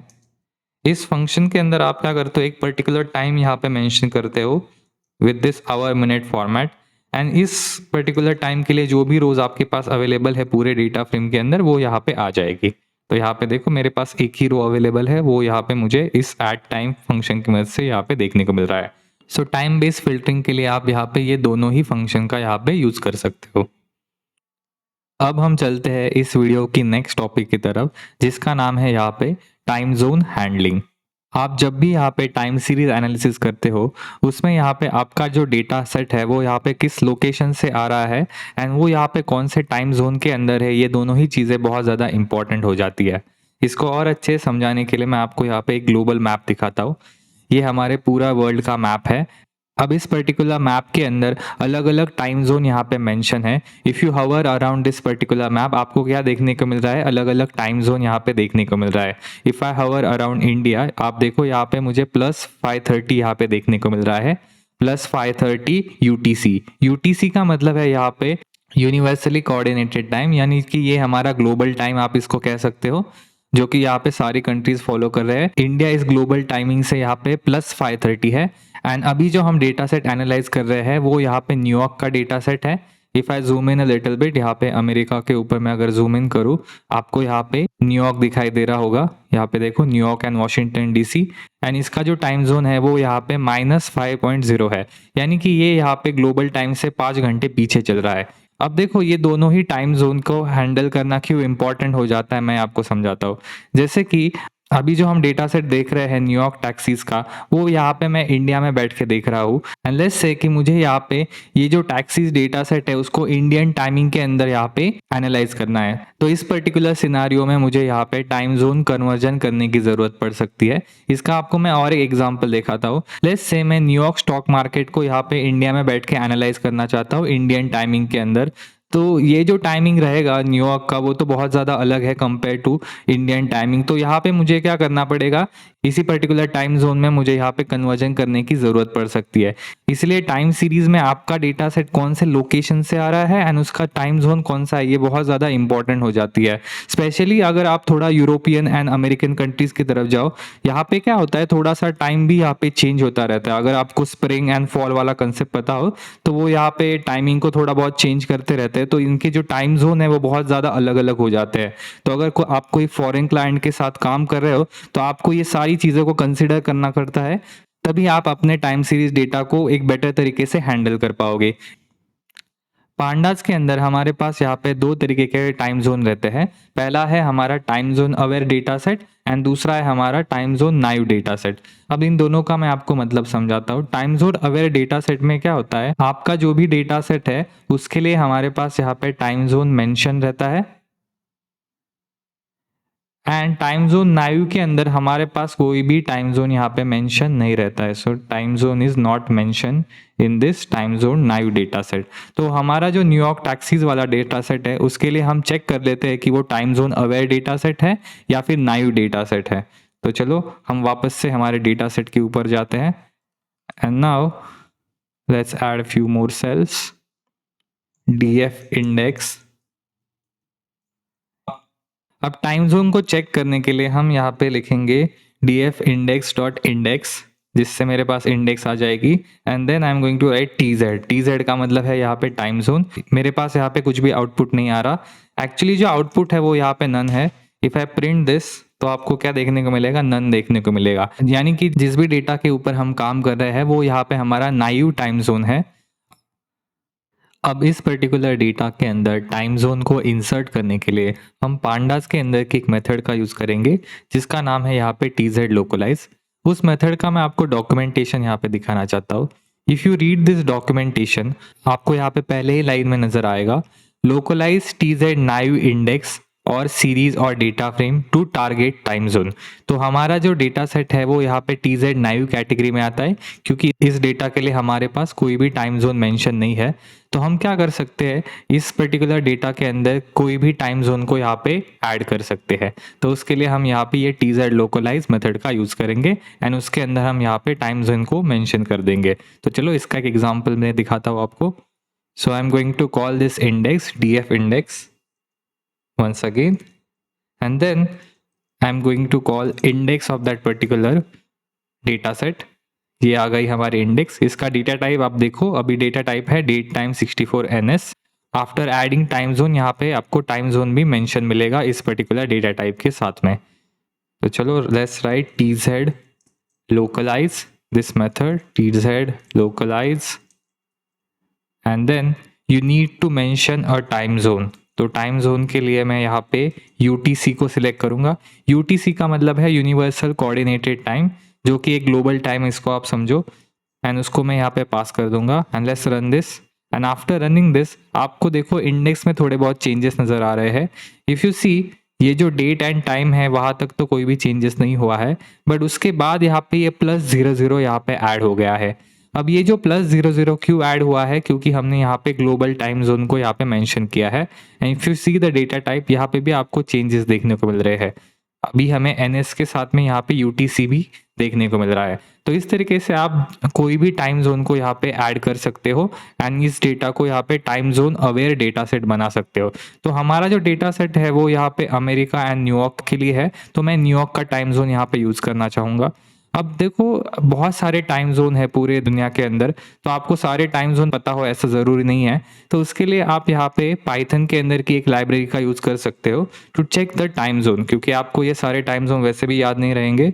सो जो मॉड्यूल है उसका नाम है Python time zone, and then you are going to call all the time zone from this particular module, and here you will get a list of all the time zones available। ये सारे time zone हमारा जो function है वो support करता है, यानी इसमें से आप कोई भी टाइम जोन को चूज कर सकते हो एंड वो आपके डेट टाइम इंडेक्स में यहाँ पे ऐड हो जाएगा। तो मुझे जो यहाँ पे टाइम जोन चाहिए वो है अमेरिका एंड न्यूयॉर्क का। So you can choose America New York, या फिर आप USA एंड ईस्टर्न को भी सिलेक्ट कर सकते हो। तो चलो थोड़ा सा देखते हैं इसके अंदर। तो पहले ही स्टार्टिंग में हमें अमेरिका नज़र आ रहा है, सो डेफिनेटली यहाँ पे न्यूयॉर्क भी होगा। आप देखो America and New York. So what I will do, I'm just going to replace this UTC with America and New York, and let's run this। यहाँ पे डबल कोटेशन हो गया। Let's remove this and run the code। If you see the output of this, अब हमें यहाँ पे -05 नज़र आ रहा है या फिर -04 नज़र आ रहा है, यानी कि टाइम जोन में चेंजेस हमें देखने को मिल रहे हैं according to America and New York. तो इस तरीके से आप इस पर्टिकुलर लिस्ट में से कोई भी डेटा सेट को यहाँ पे चूज़ कर सकते हो एंड उसके अकॉर्डिंग आपको यहाँ पे कन्वर्जन देखने को मिलेगा। अब देखो अभी तक जो भी चेंजेस हमने किए हैं इस पर्टिकुलर डेटा फ्रेम के इंडेक्स के ऊपर, वो हमारे ओरिजिनल डेटा फ्रेम पे नहीं हुआ है। If you see index of our original data frame, तो आपको अभी भी वही सेम ही इंडेक्स नज़र आएगी, उसके अंदर यहाँ पे ये टाइम जोन ऐड नहीं हुआ है। तो अगर आपको ये टाइम जोन अपने डेटा सेट में ऐड करना है तो आप क्या करो, इस इंडेक्स को यहाँ पे असाइन कर दो। So what I am going to do, I am going to assign this variable df index is equal to this, जिससे क्या होगा मेरे ओरिजिनल डेटा फ्रेम के इंडेक्स में भी ये चेंजेस होंगे। And if I rerun this, अब हमारे ओरिजिनल डेटा फ्रेम में भी ये टाइम जोन यहाँ पे ऐड हो गया है। Next we will discuss two more important parameters in this tz localize function. One is ambiguous and second is basically non existent. अब ये दोनों ही पैरामीटर को अच्छे से समझने के लिए मैं आपको वापस से इसके डॉक्यूमेंटेशन के ऊपर लेके जाता हूँ। In this documentation, let's read about our first parameter, ambiguous। If you read first line of this particular documentation, you are going to find out when clock move backwards due to DST, ambiguous time may arise। Time ambiguity को समझने के लिए सबसे पहले आपको ये DST वाला concept समझ में आना चाहिए। DST का फुल फॉर्म है यहाँ पे डेलाइट सेविंग टाइम। ये जो कंसेप्ट है वो यहाँ पे यूरोपियन कंट्रीज में बहुत ज़्यादा कॉमन है एंड एशियन कंट्रीज में ये DST वाला कंसेप्ट यूज़ नहीं होता। तो चलो मैं आपको थोड़ा सा एक्सप्लेन कर देता हूँ कि ये एक्चुअल में है क्या। DST का मतलब है Daylight Saving Time is when certain countries move the clock forward by 1 hour in summer to get more daylight in the evening. चलो इसको मैं आपको एग्जाम्पल की मदद से समझाता हूँ। मैं न्यूयॉर्क का ही एग्जाम्पल लूँगा। लेट्स से मैं यहाँ पे अभी न्यूयॉर्क में रहता हूँ। तो न्यूयॉर्क के अंदर जब भी यहाँ पे समर होता है, जो कि ये लोग यहाँ पे स्प्रिंग का सीज़न बोलते हैं उसको, तो ये आ गया मेरा स्प्रिंग का सीज़न, जो कि अराउंड मार्च रहता है। मार्च में क्या होता है कि जब भी यहाँ पे क्लॉक 1:59 AM पे रहती है, ये लोग उसको डायरेक्टली 3 AM कर देते हैं। यानी कि 2 बजे से लेके 2:59 तक का जो भी टाइमिंग है वो यहाँ पे स्किप कर देते हैं। इससे क्या होता है कि हमें समर के अंदर यहाँ पे एक्स्ट्रा आवर मिल जाता है इवनिंग के अंदर। बट जैसे ही यहाँ पे फॉल आता है, यानी विंटर का सीजन आता है, विंटर, फॉल, ये लोग क्या करते हैं, वापस से क्लॉक को 1 आवर यहाँ पे पीछे कर देते हैं। यानी कि नवंबर के अंदर यहाँ पे जब भी क्लॉक के अंदर यहाँ पे 1:59 होता है, तो ये लोग उसको वापस से यहाँ पे 1 AM पे यहाँ पे शिफ्ट कर देते हैं, जिससे आपकी क्लॉक यहाँ पे 1 आवर पीछे चली जाती है। अब इस DST की वजह से यहाँ पे हमारे पास एम्बिग्यूअस टाइम आ जाता है, क्योंकि आपके डेटा सेट में यहाँ पे 2 तो बज ही नहीं रही है, तो पांडास को कैसे पता चलेगा कि इस पर्टिकुलर डेटा सेट को कैसे हैंडल करना है। इसलिए पांडास को इस एम्बिग्यूअस टाइम को हैंडल करना थोड़ा सा मुश्किल हो जाता है। इसलिए हमारा यहाँ पे सेकंड पैरामीटर भी एग्जिस्ट करता है। तो चलो उसके ऊपर मैं वापस आपको लेके जाता हूँ। यहाँ पे एक पैरामीटर है नॉन एग्जिस्टेंट। इस पर्टिकुलर पैरामीटर के अंदर आप अगर देखोगे, हमारे पास कुछ वैल्यूज है, जैसे shift forward, shift backward, NAT, it stands for non existent time, time delta and raise. And इसी का इन्होंने एक एग्जांपल भी दिया है कि ये प्रॉब्लम को आप कैसे हैंडल कर सकते हो। तो अगर आप इसी डॉक्यूमेंटेशन में थोड़ा सा नीचे स्क्रॉल करोगे, इन्होंने एक एग्जांपल दिया है जिसके अंदर ये यहाँ पे यूरोप के अंदर का एक टाइम जोन यूज कर रहे हैं, एंड यहाँ पे नॉन एग्जिस्टेंट के अंदर यहाँ पे शिफ्ट फॉरवर्ड ये वैल्यू हमने डाली है। तो चलो मैं भी सेम ही एग्जांपल ले लेता हूँ, इसी डेटा को मैं यहाँ से कॉपी कर लेता हूँ, and let's go back to our original data frame.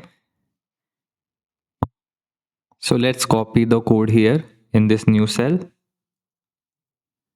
and replace S with our original dataset df index. After running this code हमें यहाँ पे एक type error देखने को मिल रहा है. Let's see our type error.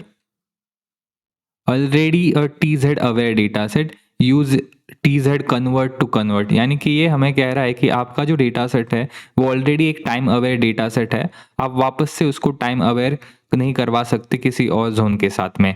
तो इसकी बजाय आप क्या करो, TZ कन्वर्ट करके हमारे पास एक पैरामीटर है उसका यूज करो, उसकी मदद से हमें यहाँ पे ये कन्वर्जन इजीली देखने को मिल जाएगा।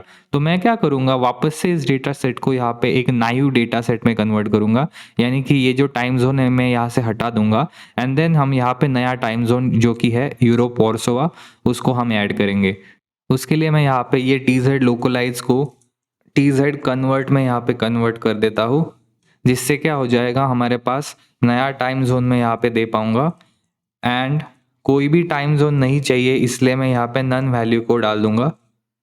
Let's run this code, and after running this code देखो ये कोड मेरे पास सक्सेसफुली रन हो चुका है, एंड हमारा जो भी टाइम जोन है वो यहाँ से हट चुका है। I am going to save this as a sample, तो चलो मैं इसको एज अ सैम्पल सेव कर लेता हूँ, एंड देन इसके ऊपर हम हमारा कोड रन करेंगे। sample is equal to this, and I'm going to write sample dot TZ localize Europe Warsaw. Again मैं आपको बता देता हूँ ये कन्वर्जन हमने क्यों किया, क्योंकि आप ऑलरेडी जो टाइम अवेयर डेटा सेट है उसके लिए ये TZ लोकलाइज इस मेथड का यूज नहीं कर सकते। अगर आपको टाइम जोन बाद में चेंज करना है तो आप TZ कन्वर्ट इस मेथड का यूज करते हो। इसके हम और एक दो एग्जाम्पल भी देखने वाले हैं। फिलहाल के लिए हम यहाँ पे ये एम्बिगुअस वाला पैरामीटर को डिस्कस कर लेते हैं पहले। And after running this code आप देखो मेरे पास एक एरर आ रहा है, नॉन एग्जिस्टेंट टाइम एरर। इसके अंदर अगर आप डेट देखोगे वो है 31 मार्च 2019, एंड जो टाइमिंग देखोगे वो है अराउंड 2 AM। यानी कि 2:02 वाला जो टाइमिंग है वो इस पर्टिकुलर डेटा सेट के अंदर नहीं आ रहा for Europe and Warsaw time zone. इसका लॉजिक मैंने आपको थोड़ी देर पहले ही समझाया था, क्योंकि यूरोप में क्या हो रहा है 1.59 के बाद यहाँ पे सीधा यहाँ पे 3 बज रहे हैं, तो ये जो टाइमिंग है वो आपके टाइम जोन के अंदर एग्जिस्ट ही नहीं कर रहा। इसी को हम यहाँ पे डेटा एम्बिग्यूटी बोलते हैं, एंड ये आपको European, Canadian, American data set के साथ ज़रूर देखने को मिलेगा। इसी प्रॉब्लम को सॉल्व करने के लिए हमारे पास यहाँ पे सेकंड पैरामीटर है जिसका नाम है यहाँ पे नॉन एग्जिस्टेंट। तो चलो इस पैरामीटर को यहाँ पे मैं डाल देता हूँ, नॉन एग्जिस्टेंट। अब इस पर्टिकुलर पैरामीटर के लिए हमारे पास ये जो वैल्यू है वो है shift forward and shift backward, and यहाँ पे आप टाइम डेल्टा का भी यूज कर सकते हो। यहाँ पे अगर आप देखोगे, if you read this, if the DST transition causes non existent time, you can shift this dates forward और backward with time delta object और shift forward and shift backward methods. तो चलो मैं यहाँ पे शिफ्ट फॉरवर्ड इस value को enter करके देखता हूँ हमारे डेटा सेट के अंदर। So I am going to write shift forward. Oh, यहाँ पे जो नॉन एग्जिस्टेंट है उसका स्पेलिंग यहाँ पे गलत हो गया है, सो आई एम री राइटिंग द स्पेलिंग। एग्जिस्टेंट का स्पेलिंग है EXISTENT।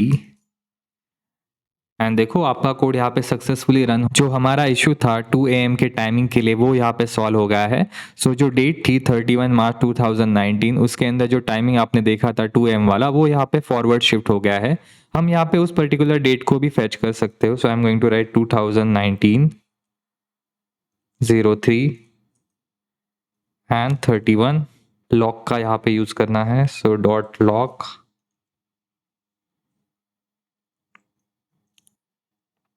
If you fetch the starting rows, मैं यहाँ पे डॉट हेड 50 कर लेता हूँ to see only a starting rows. Now you can clearly see हमारे पास यहाँ पे देखो 154 के बाद में यहाँ पे सीधे हमारे पास 3 AM वाली टाइमिंग आ रही है। If I right shift backward, तो चलो देखते हैं क्या होता है। Backward again, if you scroll down, आपको यहाँ पे नजर रखना है आफ्टर 1.54। यहाँ पे देखो सीधी वैल्यू हमारे पास जो आ रही है वो है 1.59, यानी जो वैल्यू है वो यहाँ पे 1 आवर पहले शिफ्ट हो गई है, यानी कि जो आपका टाइमिंग है वो यहाँ पे बैकवर्ड शिफ्ट हुआ है। आप यहाँ पे क्लियरली देख सकते हो वो 1.59 पे शिफ्ट हो गया है, जो भी वैल्यू हमारी यहाँ पे 2 AM के आगे थी। तो इस तरीके से आप यहाँ पे टाइम एम्बिग्यूटी को सॉल्व कर सकते हो। आप इस पैरामीटर के अंदर यहाँ पे टाइम डेल्टा को भी दे सकते हो, उसका एग्जाम्पल भी आपको डॉक्यूमेंटेशन के अंदर मिल जाएगा। नाउ मैं वापस से आपको हमारे TZ कन्वर्ट मेथड की तरफ लेके जाता हूँ।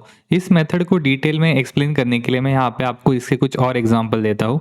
पहले एग्जाम्पल में हमने क्या किया, हमारा जो डेटा सेट था DF इंडेक्स, उसके लिए हमने ये TZ कन्वर्ट मेथड का यूज किया। इससे होता क्या है कि आपका जो भी टाइम जोन है वो यहाँ पे एक नए टाइम जोन में यहाँ पे कन्वर्ट हो जाता है। यहाँ पे जो हमने वैल्यू पास की है वो है नन।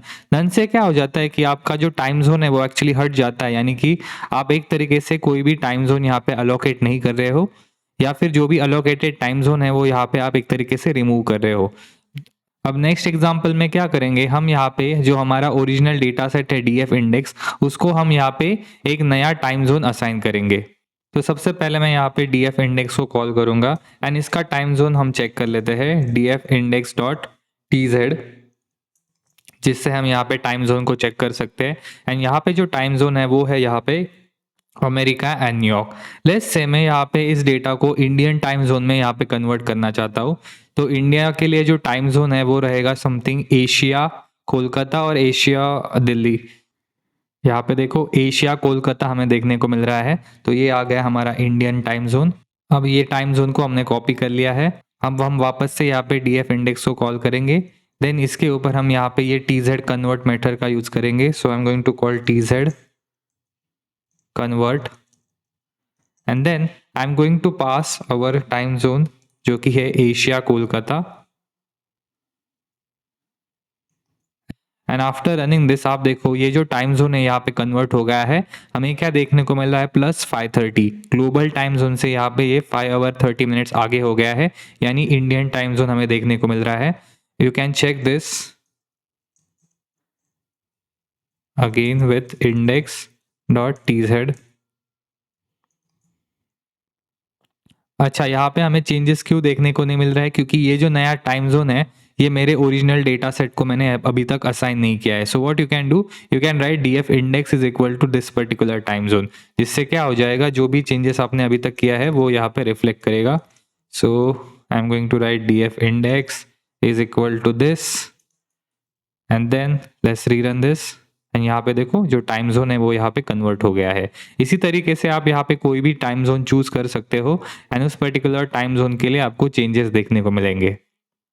ये जो टाइम जोन वाला कंसेप्ट है वो यहाँ पे आप डेट रेंज के साथ भी यूज कर सकते हो। जब भी आप डेटा क्रिएट करो तभी आप यहाँ पे टाइम जोन को मेंशन कर सकते हो एंड वो टाइम जोन यहाँ पे आपके डेटा में अलोकेट हो जाएगा। एक एग्जांपल मैं आपको दिखा देता हूँ। सो ये है मेरा date range, let's say pd dot date range, ये दो डेट्स है एंड यहाँ पे मैं फ्रीक्वेंसी कर लेता हूँ डेली की। सो मैं यहाँ पे डी पास कर दूंगा एंड देन यहाँ पे पैरामीटर पास करूंगा T Z and time zone pass करूंगा UTC and let's run this code. And यहाँ पे देखो आपको ग्लोबल टाइम जोन यहाँ पे देखने को मिल रहा है, एनएस के साथ यहाँ पे यूटीसी भी आपको देखने को मिल रहा है। यानी कि जब भी आप डेट रेंज का यूज करो तब भी आप यहाँ पे टाइम जोन को अलोकेट कर सकते हो। और एक चीज है, आप जब भी यहाँ पे डेट टाइम डेटा को लोड भी कर रहे हो तभी भी आप यहाँ पे टाइम जोन को मेंशन कर सकते हो। आई होप आपको ये टाइम जोन हैंडलिंग का कंसेप्ट यहाँ पे क्लियर हो गया होगा एंड कैसे हम इसको यूज कर सकते हैं। अब हम चलते हैं इस वीडियो के नेक्स्ट टॉपिक की तरफ, जिसका नाम है यहाँ पे रीसैम्पलिंग एंड फ्रीक्वेंसी कन्वर्जन। इस टॉपिक को अच्छे समझने के लिए मैंने यहाँ पे एक छोटी सी पीपीटी बनाई है। तो चलो हम रीसैम्पलिंग की डेफिनेशन देख लेते हैं। Resampling is the process of converting time series data from one frequency to another. अब यहाँ पे मैं फ्रीक्वेंसी का भी आपको एग्जांपल दे देता हूँ, जैसे कि मंथली, डेली, क्वार्टरली, ईयरली, ये सारी यहाँ पे आपके पास फ्रीक्वेंसी है एंड आप क्या करते हो, उस पर्टिकुलर फ्रीक्वेंसी को यहाँ पे कन्वर्ट करते हो। लेट्स से मेरे पास यहाँ पे मंथली टाइम सीरीज डेटा है एंड उस मंथली टाइम सीरीज डेटा को मैं यहाँ पे वीकली टाइम सीरीज डेटा में यहाँ पे कन्वर्ट कर देता हूँ, तो वो मेरा एग्जाम्पल हो गया रीसैम्पलिंग का। It's like regrouping your data into different time buckets and आप ये टाइम बकेट चेंज कर सकते हो। यानी कि अगर मेरे पास मंथली डेटा अवेलेबल है तो मैं उसको यहाँ पे ईयरली डेटा में भी कन्वर्ट कर सकते हो। तो इसको आप ऐसा समझो कि एक तरीके का ये ग्रुप बाय ऑपरेशन ही है। It works similar to group by but group by time period instead of values. यानी कि ग्रुप बाय के अंदर आपके पास यहाँ पे कैटेगरीज रहती है, रीसैम्पलिंग के अंदर यहाँ पे आपके पास टाइम बकेट रहता है। यानी कि आप टाइम पीरियड की फ्रीक्वेंसी यहाँ पे चेंज करते हो। उसके लिए जो आप मेथड यूज करते हैं उसका नाम है यहाँ पे डॉट रीसैम्पल एंड ये जो मेथड है सिर्फ आपके डेट टाइम इंडेक्स के लिए ही काम करती है। यानी कि रीसैम्पलिंग का कंसेप्ट यूज करने के लिए आपके पास डेट टाइम इंडेक्स होना बहुत ज़्यादा ज़रूरी है। तो चलो इसको हम एक एग्जाम्पल की मदद से यहाँ पे समझने की कोशिश करते हैं। एग्जाम्पल के लिए मैंने यहाँ पे हमारा जो न्यूयॉर्क टैक्सीज वाला डेटा सेट है उसी का यहाँ पे एक सैम्पल डेटा सेट लिया है। इस पर्टिकुलर डेटा सेट के अंदर यहाँ पे मेरे पास एक डेट टाइम इंडेक्स है जो कि है पिकअप एंड एक ही कॉलम है यहाँ पे फेयर।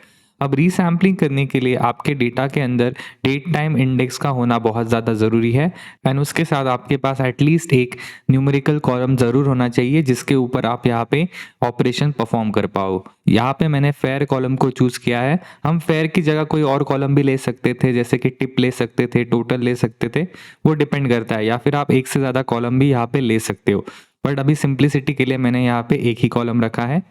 अब हम क्या करेंगे, इस डेटा को रीसैम्पल करेंगे। रीसैम्पलिंग के लिए हमें यहाँ पे डिसाइड करना पड़ेगा कि फ्रीक्वेंसी क्या लेनी है। तो मैं यहाँ पे फ्रीक्वेंसी चूज करूंगा डेली, यानी कि इस पर्टिकुलर डेटा को हम यहाँ पे डेली फ्रीक्वेंसी के अकॉर्डिंग यहाँ पे रीसैम्पल करेंगे। अब इस डेटा को आप ध्यान से ऑब्जर्व करो। पहले रो के अंदर आपको एक डेट नजर आ रही है जो कि है 28 फरवरी 2019। उसके बाद जो रिमेनिंग रोज है उनके अंदर हमें यहाँ पे एक कॉमन डेट नजर आ रही है जो कि है 1 March 2019। You can clearly see that. So when you resample your data set, ये जो डेटा है यहाँ पे ये स्प्लिट हो जाएगा। After splitting it will look something like this. After splitting this data set based on daily frequency, हम इस डेटा के ऊपर यहाँ पे एग्रीगेट फंक्शन को अप्लाई कर सकते हैं, जैसे कि sum, mean, max, minimum, count. Aggregate function के साथ में ही आप यहाँ पे कस्टम फंक्शन को भी अप्लाई कर सकते हो, जैसे हम पांडास के ग्रुप बाय के अंदर करते थे यूजिंग अप्लाई मेथड। तो आप यहाँ पे कस्टम फंक्शन आप यहाँ पे कोई भी कस्टम फंक्शन बना के भी इस डेटा के ऊपर अप्लाई कर सकते हो। इसके अलावा भी आप यहाँ पे पांडास के अंदर की बहुत सारी मेथड्स को इसके ऊपर अप्लाई कर सकते हो, जैसे कि backward fail, forward fail, interpolate. तो चलो मैं आपको कुछ एग्रीगेट फंक्शन इस डेटा के ऊपर अप्लाई करके दिखाता हूँ। लेट्स अज्यूम कि इस डेटा की मदद से मैं यहाँ पे highest fair per day find out करना चाहते हो। इस डेटा के अंदर मेरे पास यहाँ पे दो डेट्स है। एक डेट है यहाँ पे 28 फरवरी एंड दूसरी है हमारी यहाँ पे 1 मार्च। अब highest fair per day find out करने के लिए आप क्या करोगे, दोनों ही डेटा के अंदर की हाईएस्ट वैल्यू को यहाँ पे फाइंड आउट करोगे। तो पहला जो दिन है हमारा 28 फरवरी, उसके लिए यहाँ पे एक ही वैल्यू है, तो वही हमारी हाईएस्ट वैल्यू हो गई, जो कि है $5।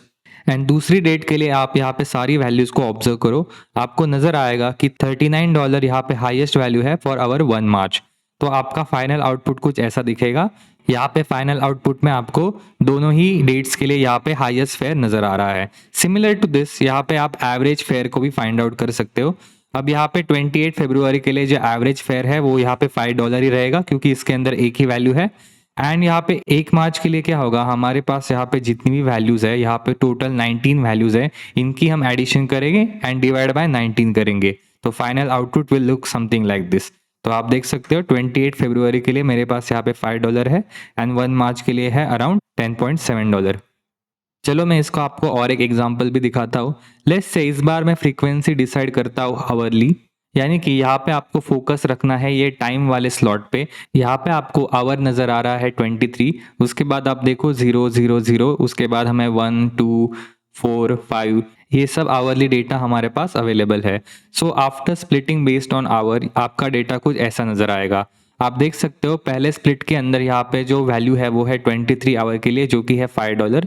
उसके बाद हमने यहाँ पे 0 आवर के लिए सारी वैल्यूज को एक स्प्लिट में रखा है एंड देन हमें 1 AM के लिए डेटा नजर आ रहा है जहाँ पे सिर्फ एक ही वैल्यू है। उसके बाद हमारे पास 2 AM के लिए वैल्यू है, 2 के बाद यहाँ पे सीधा 4 AM है। यहाँ पे आप देख सकते हो 2 AM के बाद यहाँ पे सीधा 4 AM का डेटा है, जिसके लिए हमारे पास 3 वैल्यू है एंड रिमेनिंग वैल्यू है फॉर 5 AM। अब हम क्या करेंगे, स्प्लिट डेटा के ऊपर यहाँ पे सारे एग्रीगेट फंक्शन को अप्लाई करेंगे। It will look something like this. आप रीसैम्पलिंग के अंदर यहाँ पे एक से ज़्यादा एग्रीगेट फंक्शन को भी साइमल्टेनियसली लगा सकते हो, ये उसी का एग्जाम्पल है।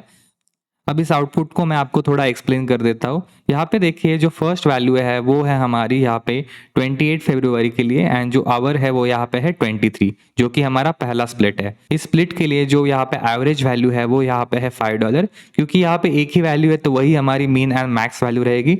इसका जो काउंट है वो यहाँ पे 1 है, क्योंकि एक ही वैल्यू है एंड जो सम है वो भी यहाँ पे 5 ही रहेगा। नेक्स्ट है हमारा 1 मार्च एंड उसके लिए हम यहाँ पे 0 आवर के लिए वैल्यू देख रहे हैं। 0 आवर मतलब यहाँ पे 12 AM आप बोल सकते हो। एंड देन इसके लिए जो मीन वैल्यू आ रही है वो है अराउंड $12.6। जो मिनिमम वैल्यू है वो ये है यहाँ पे $4.5। मैक्सिमम वैल्यू है वो यहाँ पे है $25.5। जो काउंट है यानी कि जो टोटल वैल्यूज है इस स्प्लिट के अंदर वो है यहाँ पे 8, यानी कि 0 आवर के लिए आपके पास यहाँ पे 8 वैल्यू है एंड इसके अगर आप सम करोगे तो वो आएगा अराउंड $101। अब यही सेम चीज आप यहाँ पे बाकी के स्प्लिट के लिए भी कर रहे हो। इस आउटपुट के अंदर एक इंटरेस्टिंग चीज है, 3 AM के लिए यहाँ पे नैन वैल्यूज है, क्योंकि यहाँ पे 3 AM का कोई भी डेटा यहाँ पे अवेलेबल नहीं है, इसलिए आपको यहाँ पे नैन वैल्यू नजर आ रही है for mean, minimum and maximum and count है इसका 0 एंड सम भी है इसका 0। तो इन दोनों ही एग्जाम्पल की मदद से आपको समझ में आ गया होगा कि रीसैम्पलिंग एक्चुअल में कैसे काम करती है। सबसे पहले आप यहाँ पे डेट टाइम इंडेक्स है उसके साथ में यहाँ पे एक न्यूमेरिकल कॉलम को पिक करते हो। उसके बाद में आप यहाँ पे फ्रीक्वेंसी कन्वर्जन डिसाइड करते हो कि आपको इस पर्टिकुलर डेटा को किस फ्रीक्वेंसी में कन्वर्ट करना है। जैसे पहले एग्जाम्पल में यहाँ पे फ्रीक्वेंसी थी डेली, दूसरे एग्जाम्पल में थी आवरली एंड ऐसे ही आप यहाँ पे वीकली, मंथली, ईयरली कोई भी फ्रीक्वेंसी यहाँ पे सेट कर सकते हो। उसके बाद यहाँ पे अकॉर्डिंग टू दैट फ्रीक्वेंसी आपका डेटा क्या होगा, स्प्लिट होगा।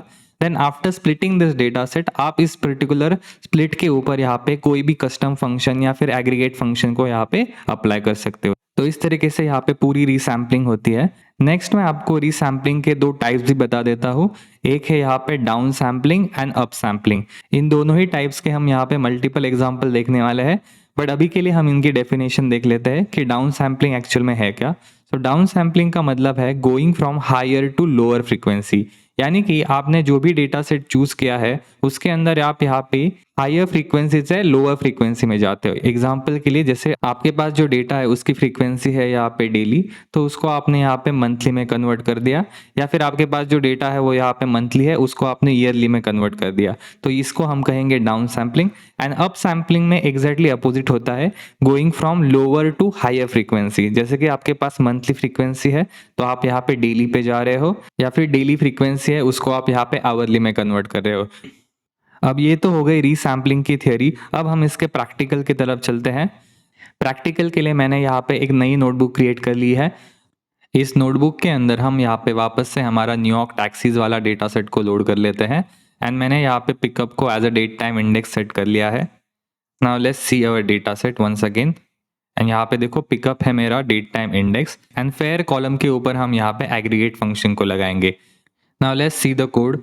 सो I am going to call the fair column. इस फेयर कॉलम के ऊपर हम यहाँ पे डॉट रीसैम्पल इस मेथड को कॉल करेंगे। इस मेथड के अंदर आपको यहाँ पे फ्रीक्वेंसी देनी रहती है जिसमें भी आप यहाँ पे कन्वर्जन करना चाहते हो। लेट्स से मैं यहाँ पे फाइंड आउट करना चाहता हूँ हाईएस्ट फेयर पर डे, तो मैं फ्रीक्वेंसी मेंशन करूंगा यहाँ पे daily. And if I run this code, आपको यहाँ पे रीसैम्पल का एक ऑब्जेक्ट नजर आ रहा है जिसका नाम है यहाँ पे डेट टाइम इंडेक्स रीसैम्पलर। इस पर्टिकुलर ऑब्जेक्ट के ऊपर हम हमारे एग्रीगेट फंक्शन को अप्लाई करेंगे।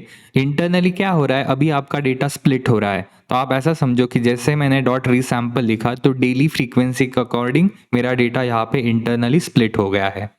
And then I want to find out highest fare, इसलिए मैं यहाँ पे मैक्स वाले फंक्शन को कॉल करूंगा। Let's run this. आउटपुट को आप जरा ध्यान से ऑब्जर्व करो। यहाँ पे आपको पिकअप डे नजर आ रहा है, जैसे कि यहाँ पे है 28 फरवरी, 1 मार्च, 2 मार्च, एंड उसके सामने आपको यहाँ पे हाईएस्ट फेयर नजर आ रहा है। सो अकॉर्डिंग टू डे मेरे पास यहाँ पे हाईएस्ट फेयर आ गया है। यहाँ पे जो स्टार्टिंग डेट है वो यहाँ पे है 28 फरवरी, एंड ये जा रहा है अप टू यहाँ पे 31 मार्च तक। अब हम यहाँ पे बाकी एग्रीगेट फंक्शन को भी यहाँ पे अप्लाई करके देखते हैं। मैक्स के अलावा let's say I am going to call mean. इस आउटपुट की मदद से हम न्यूयॉर्क के अंदर का एवरेज डेली फेयर यहाँ पे फाइंड आउट कर पा रहे हैं। इन वैल्यूज को प्लॉट करके आप यहाँ पे न्यूयॉर्क के अंदर का एवरेज डेली फेयर को कंपेयर कर सकते हो। तो चलो इन वैल्यू को मैं आपको प्लॉट भी करके दिखाता हूँ। I am going to use Plotly to plot this graph because Plotly gives you interactive graph. So Plotly express as px and then px, then line I am going to call, and let's pass this whole thing inside our line graph and let's run this code. Just see the output. तो हमें क्या देखने को मिल रहा है, हर एक data point के लिए डेट नजर आ रही है एंड एवरेज फेयर नजर आ रहा है। सो इस पर्टिकुलर ग्राफ से हम इजीली पता कर सकते हैं कि यहाँ पे कौन से दिन पे एवरेज फेयर सबसे ज़्यादा था एंड कौन से दिन पे यहाँ पे ये सबसे लोएस्ट था। जैसे आप देख सकते हो 23 मार्च को एवरेज फेयर है अराउंड 11.42 एंड 19 मार्च के लिए है 14.31 जो कि हाईएस्ट है। तो ऐसे लाइन ग्राफ आप यहाँ पे रीसैम्पल डेटा के ऊपर बना सकते हो एंड यहाँ पे वैल्यूज के बीच में कंपैरिजन कर सकते हो। चलो और कुछ एग्जांपल देख लेते हैं। I am going to copy this code. Let's go to next cell and here in this example I am going to change the frequency from daily to hourly. जो हमने सेकंड एग्जांपल देखा था उसमें मैंने यहाँ पे आवरली फ्रीक्वेंसी को use किया था। And now you can see यहाँ पे जो आउटपुट हमें देखने को मिल रहा है उसके अंदर हमारे पास यहाँ पे 745 रोज थी। एंड अगर आप इस आउटपुट को ऑब्जर्व करोगे, I am going to show you first 50 rows. यहाँ पे देखो डेट के सामने हमें आवर नजर आ रहा है एंड उसके सामने हमें यहाँ पे मीन नजर आ रहा है for that particular hour. Same चीज डेट है यहाँ पे 1 मार्च एंड यहाँ पे 12 AM के लिए हमारे पास यहाँ पे मीन आ रहा है, यानी कि हमने आवरली डेटा के लिए यहाँ पे एवरेज मीन को फाइंड आउट कर लिया है। अब मैं क्या करूँगा, इसी डेटा के ऊपर यहाँ पे सारे एग्रीगेट फंक्शन आपको एक साथ लगा के दिखाऊंगा। सो आप क्या कर सकते हो, रीसैम्पल के साथ में एक मेथड आता है एग्रीगेट करके, जिसमें आप यहाँ पे सारे एग्रीगेट फंक्शन को एक साथ में ही पास कर सकते हो। जैसे कि मीन, सम, देन मिनिमम हो गया, मैक्सिमम, लास्ट है आपका काउंट। इन सारे एग्रीगेट फंक्शन को मैंने एक लिस्ट के अंदर पास कर दिया है। And if I run this code, आपको यहाँ पे एक ही डेटा फ्रेम के अंदर सारे यहाँ पे एग्रीगेट फंक्शन देखने को मिल रहा है फॉर आवर फेयर कॉलम। यही आउटपुट मैंने आपको सेकंड एग्जांपल में दिखाया था। नाउ यू कैन क्लियरली सी कि आवरली डेटा एंड उसके साथ हमें ये 5 एग्रीगेट फंक्शन देखने को मिल रहे हैं। आप और एक चीज़ कर सकते हो कि आप यहाँ पे एक से ज़्यादा कॉलम भी यूज़ कर सकते हो एंड उनके लिए आप यहाँ पे रीसैम्पलिंग साथ में ही कर सकते हो। तो उसका भी एक एग्जांपल मैं आपको दिखाता हूँ।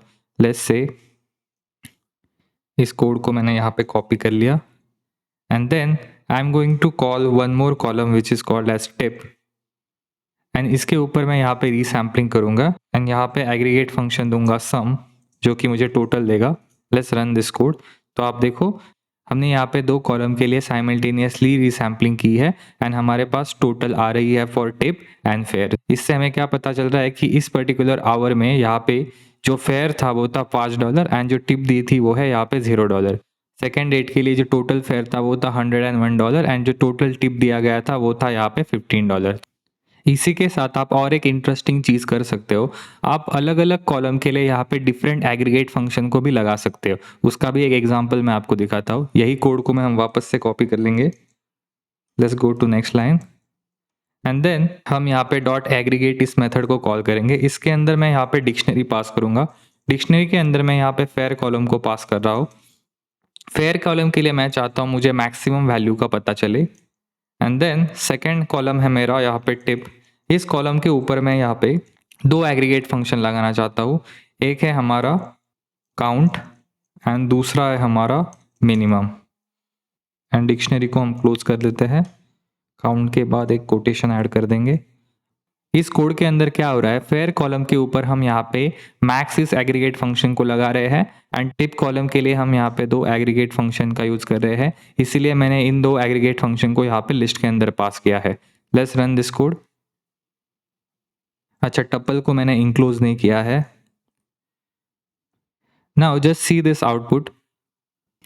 हमारा जो फेयर कॉलम है उसके लिए मेरे पास यहाँ पे हाईएस्ट वैल्यू आ गई है, यानी कि हाईएस्ट फेयर आ गया है for each and every hour. And tip इस कॉलम के लिए हमारे पास काउंट आ गया है, उसके साथ में ही हमारे पास ये मिनिमम वैल्यू भी आ गई है। तो इस तरीके से आप ये रीसैम्पलिंग के साथ यहाँ पे ये डॉट एग्रीगेट मेथड को यूज कर सकते हो।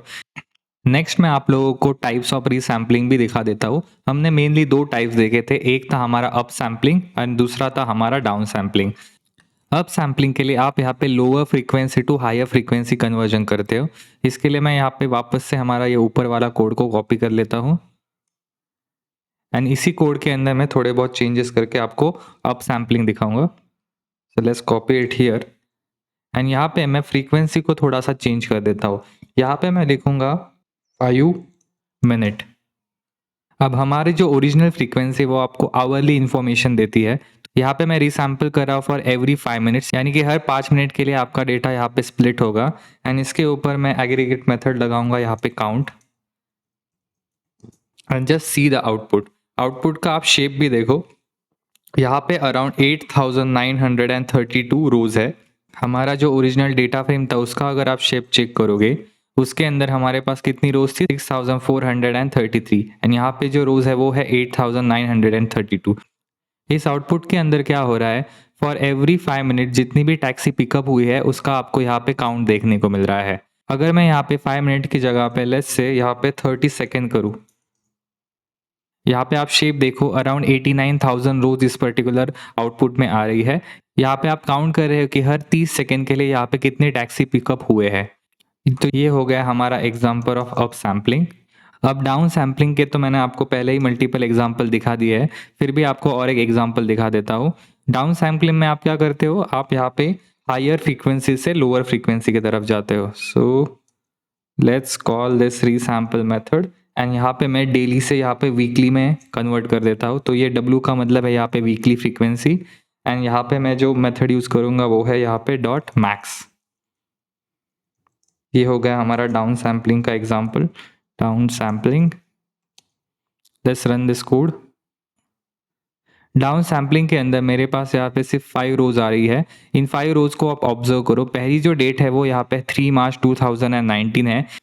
ये हमारा फर्स्ट वीकेंड है in this particular date time index and यहाँ पे जो फेयर आ रहा है मैक्सिमम फेयर वो है यहाँ पे $17। यानी कि जो पहला वीक है इस पर्टिकुलर डेटा के अंदर वहाँ पे हाईएस्ट फेयर है यहाँ पे $70। जो सेकेंड वीक है यहाँ पे 13 मार्च 2090 उसके लिए यहाँ पे हाईएस्ट फेयर है यहाँ पे $100। उसके बाद जो नेक्स्ट वैल्यू है वो है यहाँ पे 17 मार्च, देन 24 मार्च एंड यहाँ पे 31 मार्च। ये पांचों ही वैल्यू यहाँ पे वीकेंड को रिप्रेजेंट कर रही है एंड ये हो गया हमारा एग्जाम्पल फॉर डाउन सैम्पलिंग। अब हम चलते हैं इस वीडियो के नेक्स्ट टॉपिक की तरफ, जो कि हमारे time based operation leading and lagging. ये दोनों ऑपरेशन सीक्वेंशियल वैल्यूज के बीच में कंपैरिजन बनाने के लिए यूज किए जाते हैं। लैग का मतलब होता है किसी भी करंट ऑब्जर्वेशन को उसके पिछले वाले वैल्यूज से कंपेयर करना, और लीड का मतलब होता है फ्यूचर वैल्यूज से कंपेयर करना। अब ये दोनों ही कंसेप्ट को हम एक एग्जाम्पल की मदद से यहाँ पे समझने की कोशिश करेंगे। वापस से मैं आपको हमारे डेटा फ्रेम के ऊपर लेके चलता हूँ। इस पर्टिकुलर डेटा फ्रेम में से मैं यहाँ पे कोई भी एक कॉलम को चूज कर लेता हूँ। लेट्स से मैं यहाँ पे इस टोटल कॉलम को चूज कर लेता हूँ एंड इसी कॉलम के ऊपर हम यहाँ पे leading and lagging operation perform करेंगे। Now let's call this particular column total and let's see how it looks. This is our total column. अब इस कॉलम के ऊपर हम यहाँ पे लैग ऑपरेशन को परफॉर्म करेंगे। उसके लिए जो मेथड हम यूज करने वाले हैं उसका नाम है यहाँ पे शिफ्ट। शिफ्ट इस पर्टिकुलर मेथड के अंदर एक पैरामीटर है जिसका नाम है यहाँ पे पीरियड्स। इस पर्टिकुलर पैरामीटर के अंदर मैं यहाँ पे 1 को पास करूँगा। यहाँ पे आप कोई भी न्यूमेरिकल वैल्यू पास कर सकते हो एंड लेट्स रन दिस।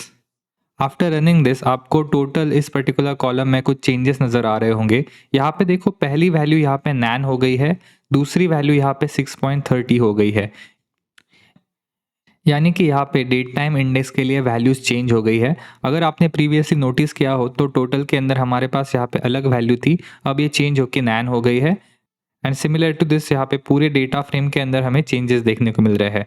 तो चेंजेस एग्जैक्टली क्या हुए हैं इसको समझाने के लिए मैं इस वैल्यू को यहाँ पे एक कॉलम के अंदर स्टोर कर लेता हूँ। इसका नाम हम रखेंगे lag 1।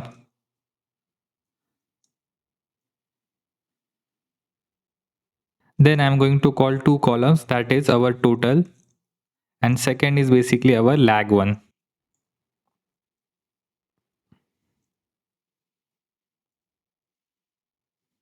अब इस आउटपुट को आप ज़रा ध्यान से ऑब्जर्व करो। ये है हमारा पहला कॉलम टोटल। टोटल के अंदर जो पहली वैल्यू है वो यहाँ पे 6.30 है, दूसरी वैल्यू है यहाँ पे 15.80 एंड लैग के अंदर पहली वैल्यू है यहाँ पे 9, दूसरी वैल्यू है यहाँ पे 6.30।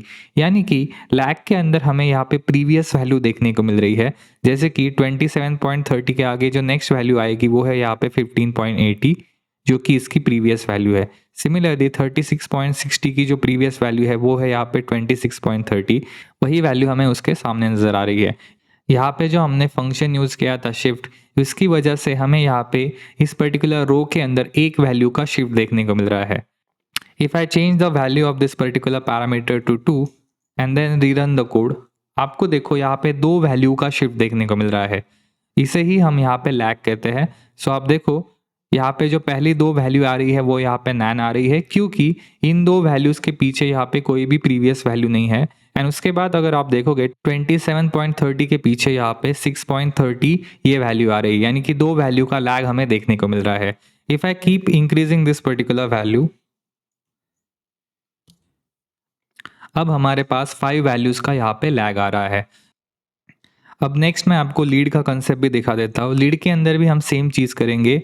I am going to call the same function shift and here I am just going to give a -1. अब इसका आउटपुट ऑब्जर्व करते हैं। इस आउटपुट में आप देखो लास्ट वैल्यू यहाँ पे 9 नज़र आ रही है एंड जो पहली वैल्यू है वो यहाँ पे 15.80 है। अब जो शिफ्टिंग हो रही है वो यहाँ पे फॉरवर्ड शिफ्टिंग हो रही है, यानी कि आपके पास यहाँ पे नेक्स्ट वैल्यू आ रही है। If I save this value as a column, I am going to call it lead 1 and यहाँ पे भी मैं 1 कर देता हूँ, is equal to this and let's call 3 columns that we have created, total, lag 1 and lead 1. Now observe this output.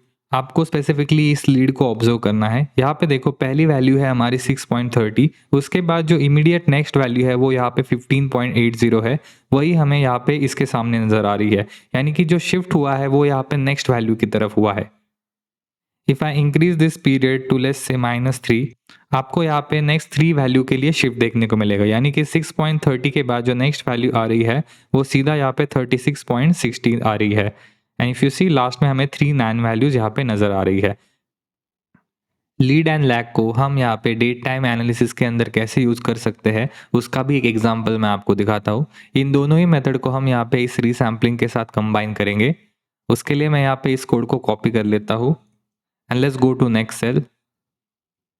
यहाँ पे मैं मेथड को थोड़ा चेंज कर देता हूँ, डॉट मैक्स की जगह पे मैं यहाँ पे सम का यूज़ करूँगा, जिससे हमें क्या मिलेगा, टोटल फेयर पर वीक। हमारे पास डेट टाइम इंडेक्स में यहाँ पे वीकेंड आ रहा है एंड उसके सामने आपको यहाँ पे ये टोटल फेयर वैल्यू नज़र आ रही है। इसका मतलब है इस पर्टिकुलर वीक के अंदर जितना भी फेयर कलेक्ट हुआ उसकी अगर आप सम करोगे तो आपको ये वैल्यू देखने को मिलेगी एंड यही हमने हर एक वीक के लिए यहाँ पे किया है। तो ये हो गया हमारा टोटल फेयर पर वीक। अब इस पर्टिकुलर डेटा के अंदर मैं क्या करना चाहता हूँ, हर एक वीक को मैं उसकी प्रीवियस वीक के टोटल वैल्यू से यहाँ पे कंपेयर करना चाहता हूँ एंड उनके बीच में कंपैरिजन करके मैं फाइंड आउट करना चाहता हूँ कि यहाँ पे टोटल फेयर के अंदर कितना डिफरेंस मुझे नज़र आ रहा है। इसके लिए मैं यहाँ पे लैग फंक्शन का यूज़ करूँगा। सबसे पहले इस पर्टिकुलर डेटा को मैं एक यहाँ पे वेरिएबल के अंदर स्टोर कर लेता हूँ, जिसका नाम रखूँगा मैं टोटल FPW, यानी fare per week is equal to this. तो ये आ गया हमारा variable.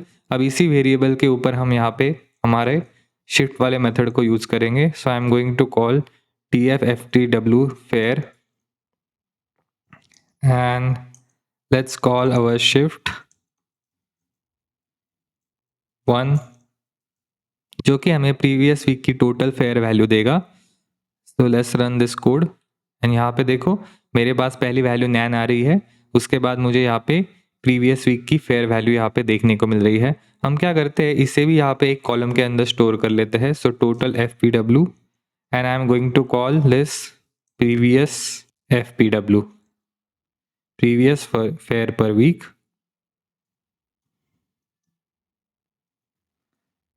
And let's see our final output.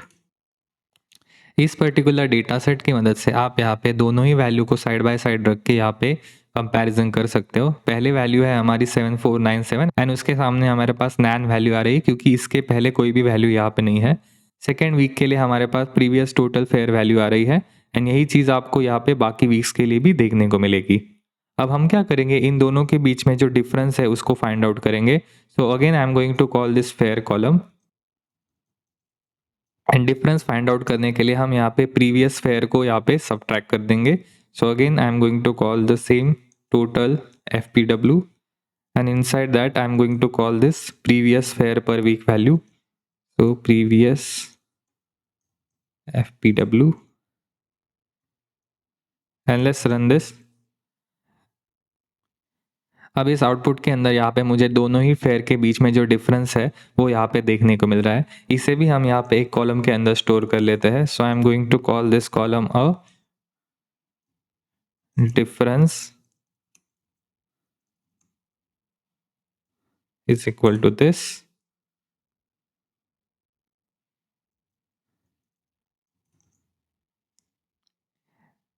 अब देखो एक ही डेटा फ्रेम के अंदर हमें current fair, previous fair and उनके बीच में जो डिफरेंस है वो यहाँ पे देखने को मिल रहा है। सिमिलर टू दिस आप यहाँ पे लीड ऑपरेशन को भी परफॉर्म कर सकते हो। लीड ऑपरेशन आपको नेक्स्ट वैल्यू देगा। इसका जो मेन यूज केस है वो आपको मशीन लर्निंग के अंदर जो फोरकास्टिंग है उसके अंदर देखने को मिलेगा। डेटा को फोरकास्ट करने के लिए हम हमेशा लीड ऑपरेशन का यूज करते हैं। ये तो मैंने यहाँ पे सिर्फ आपको एक एग्जांपल दिखाया है। सिमिलर टू दैट आप यहाँ पे कोई भी और फ्रीक्वेंसी चूज कर सकते हो, अलग अलग एग्रीगेट फंक्शन को यहाँ पे लगाओ एंड उसके ऊपर हम यहाँ पे लीड एंड लैग ऑपरेशन को परफॉर्म कर सकते हैं, जो कि हमें हमारे एनालिसिस में हेल्प करेगा। अब हम चलते हैं इस वीडियो के फाइनल टॉपिक की तरफ, जो कि है rolling and expanding windows. Rolling and expanding windows are two types of window function. Window function का कंसेप्ट आपने पहले भी सुना होगा, सीक्वल के अंदर ये बहुत ज़्यादा कॉमन है। सिमिलर टू दैट हम पांडास के अंदर भी इसको यूज़ कर सकते हैं एंड हमारे टाइम सीरीज डेटा के लिए इस रोलिंग एंड एक्सपांडिंग को कैसे यूज़ करना है वो अभी हम देखने वाले हैं। इसके लिए मैंने यहाँ पे एक छोटी सी PPT क्रिएट की है। सो let's see that particular PPT and see the concept of rolling window. यहाँ पे हम रोलिंग विंडो की डेफिनेशन देख लेते हैं।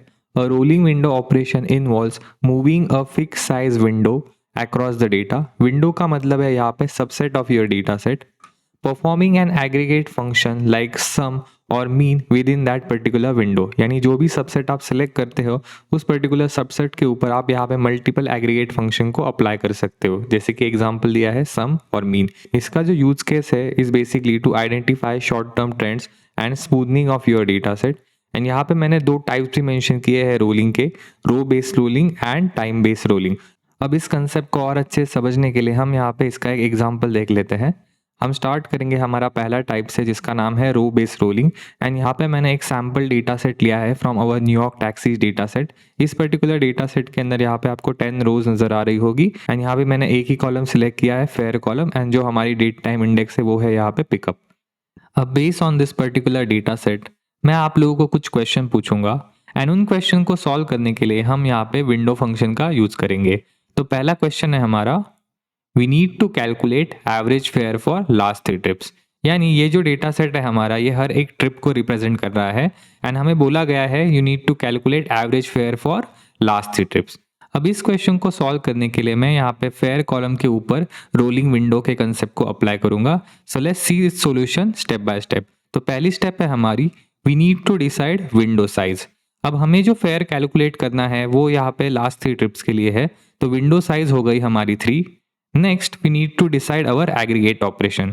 तो क्लियरली हमें मेंशन है क्वेश्चन के अंदर we need to calculate average fare, तो हमारा एग्रीगेट ऑपरेशन आएगा mean. After deciding this window size and aggregate function हम क्या करेंगे, हमारी जो पहली रो है उसके लिए हम यहाँ पे एवरेज फेयर को कैलकुलेट करेंगे, average fare for last 3 trips. अब देखो जो पहली रो है हमारी उसके अंदर जो फेयर है वो है यहाँ पे $5, यानी कि यही हमारी पहली ट्रिप है। अब इसके पहले कोई भी ट्रिप यहाँ पे हुई नहीं है, तो इसका जो आउटपुट आएगा वो यहाँ पे आएगा NA, क्योंकि आपके पास कोई भी प्रीवियस ट्रिप अवेलेबल ही नहीं है। हमें क्या करना है, एवरेज फेयर कैलकुलेट करना है फॉर लास्ट 3 ट्रिप्स। यहाँ पे कोई भी लास्ट ट्रिप तो अवेलेबल ही नहीं है, तो इसका जो आउटपुट आएगा वो यहाँ पे आएगा NA। अब इसके बाद हम जाएंगे हमारी सेकेंड रो की तरफ। अब सेकेंड रो के लिए भी यहाँ पे सेम ही चीज हो रही है। इससे पहले यहाँ पे सिर्फ एक ही ट्रिप हुई है, हमें क्या चाहिए, मिनिमम यहाँ पे 3 ट्रिप्स चाहिए। अब हमारे पास सिर्फ 2 ही ट्रिप है, तो इसका आउटपुट भी हमारे पास क्या आएगा, NA आएगा। अब नेक्स्ट रो के लिए हमारे पास यहाँ पे लास्ट 3 ट्रिप का डेटा अवेलेबल हो चुका है। जो करंट ट्रिप है मेरी उसका फेयर है यहाँ पे $22.5 एंड प्रीवियस 2 ट्रिप का फेयर है यहाँ पे $5 एंड $10। अब हम इन तीनों वैल्यू के लिए यहाँ पे एवरेज फेयर को फाइंड आउट कर सकते हैं। सो it will look something like this. तीनों वैल्यू को हमने ऐड कर दिया एंड डिवाइड बाय 3 कर दिया। सो एवरेज फेयर आ रहा है हमारा $12.5। अब यही चीज हम यहाँ पे नेक्स्ट रो के लिए भी करेंगे। यहाँ पे जो करंट फेयर है वो है यहाँ पे $25.5 एंड प्रीवियस 2 ट्रिप का फेयर है यहाँ पे $10 एंड $22.5। इन तीनों को ऐड कर देंगे डिवाइड बाय 3। जो फाइनल एवरेज फेयर आ रहा है वो है यहाँ पे 19.33। हमारी जो नेक्स्ट रो है उसके लिए एवरेज फेयर आ रहा है $17.50। उसके बाद जो नेक्स्ट रो है उसके लिए आ रहा है 12.33। अब यही सेम प्रोसेस हम यहाँ पे रिमेनिंग रोज के ऊपर भी अप्लाई करेंगे। उससे होगा क्या, हर एक डेटा पॉइंट के लिए यहाँ पे आपको लास्ट 3 ट्रिप का एवरेज फेयर यहाँ पे मिल जाएगा। So it will look something like this.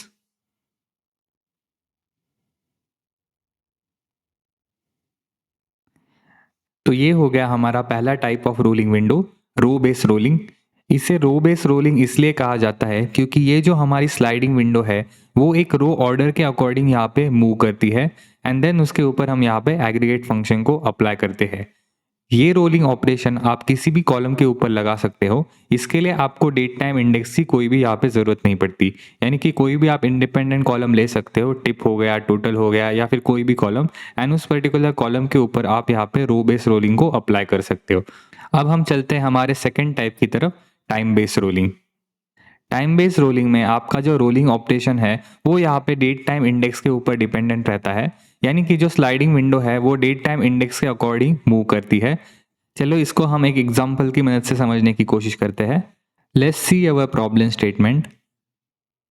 Here we need to calculate average fare for every 10 minute, यानी हर 10 मिनट के लिए आपको यहाँ पे एवरेज फेयर को कैलकुलेट करना है। अब इस क्वेश्चन को सॉल्व करने के लिए हमें यहाँ पे फेयर कॉलम के साथ में ही जो यहाँ पे डेट टाइम इंडेक्स दी गई है पिकअप, उसका भी यूज करना पड़ेगा। सो पहला स्टेप होगा हमारा, we need to decide our window size. Window size question के अंदर क्लियरली मेंशन है, जो कि है यहाँ पे 10 मिनट, एंड जो हमारा एग्रीगेट ऑपरेशन होगा वो यहाँ पे वापस से हमारा मीन होगा। After deciding this window size and aggregate operation, अब हम हर एक रो के ऊपर इनको अप्लाई करेंगे।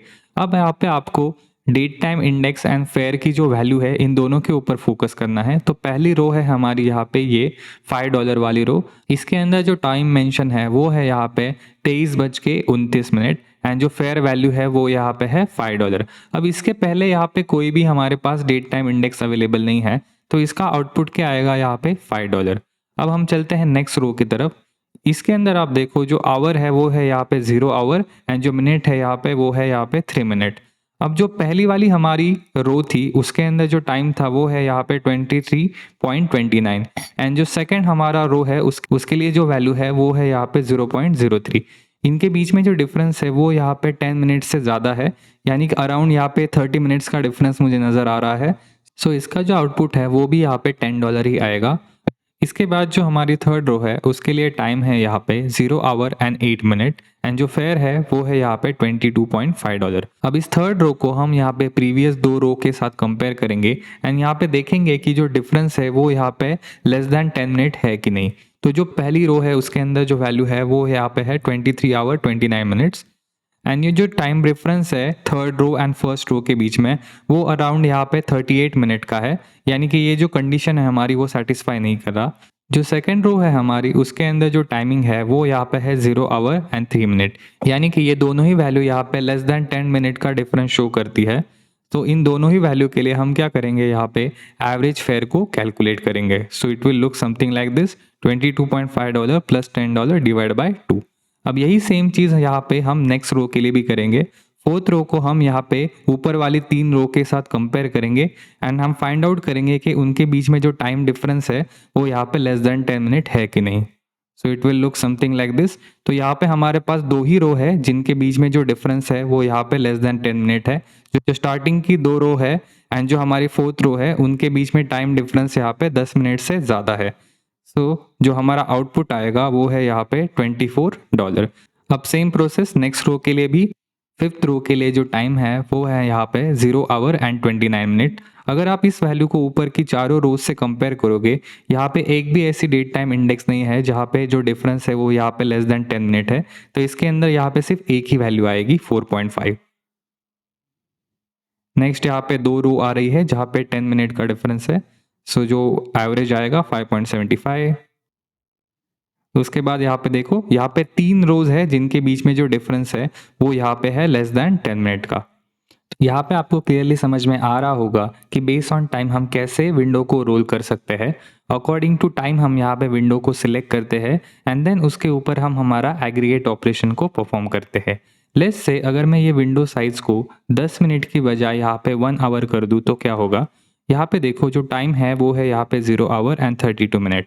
अब जो टाइम डिफरेंस है between this particular row and जो उसके ऊपर की जितनी भी रोज है वो यहाँ पे 1 आवर से कम है, तो हमें यहाँ पे इन सारी वैल्यूज को यहाँ पे इंक्लूड करना पड़ेगा। देन हम फर्स्ट रो से लेके इस पर्टिकुलर रो तक जितना भी फेयर है उन सबको ऐड करेंगे एंड डिवाइड बाय यहाँ पे 7 कर देंगे, क्योंकि ये यहाँ पे टोटल 7 रोज है। तो इस तरीके से आपकी टाइम बेस्ड रोलिंग यहाँ पे काम करती है। आपको बस अलग अलग फ्रीक्वेंसी यहाँ पे सिलेक्ट करनी है, 1 आवर, 10 सेकेंड, 1 डे, आप कोई भी फ्रीक्वेंसी सिलेक्ट कर सकते हो एंड देन उसके ऊपर आप यहाँ पे एग्रीगेट ऑपरेशन को अप्लाई कर देते हो। अब हम रिमेनिंग रोज के लिए भी यहाँ पे एवरेज फेयर को कैलकुलेट कर लेते हैं।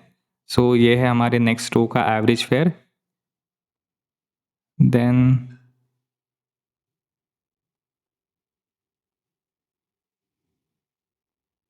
आई होप आपको ये रोलिंग बेस्ड विंडो का कंसेप्ट यहाँ पे समझ में आया है। अब हम चलते हैं इस वीडियो के नेक्स्ट विंडो फंक्शन की तरफ, जो कि हमारा expanding window. An expanding window starts with small size and grows with every new data point. It includes all data from the beginning of the time series up to the current point.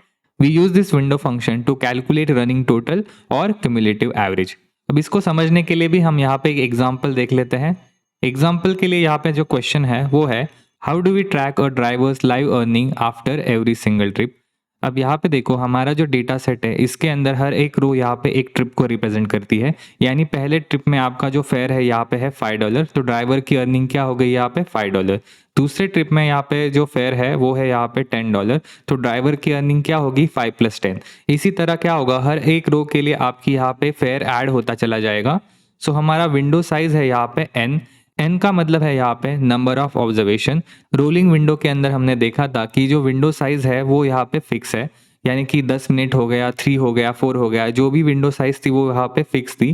But expanding Windows के लिए जो window size है वो यहाँ पे N है, यानी वो चेंज होती रहती है। तो वो डिपेंड करता है कि आपके पास यहाँ पे कितने ऑब्जर्वेशन अवेलेबल है। एंड उसके बाद हम यहाँ पे एग्रीगेट ऑपरेशन को लगाएंगे। अब हमें जो कैलकुलेट करना है वो है यहाँ पे earning after every single trip. तो यहाँ पे जो एग्रीगेट फंक्शन यूज करेंगे वो है यहाँ पे सम। तो चलो इसको हम अप्लाई करके देखते हैं हमारे डेटा के ऊपर। तो पहले रो के लिए आपका फेयर है $5, वो आ गया।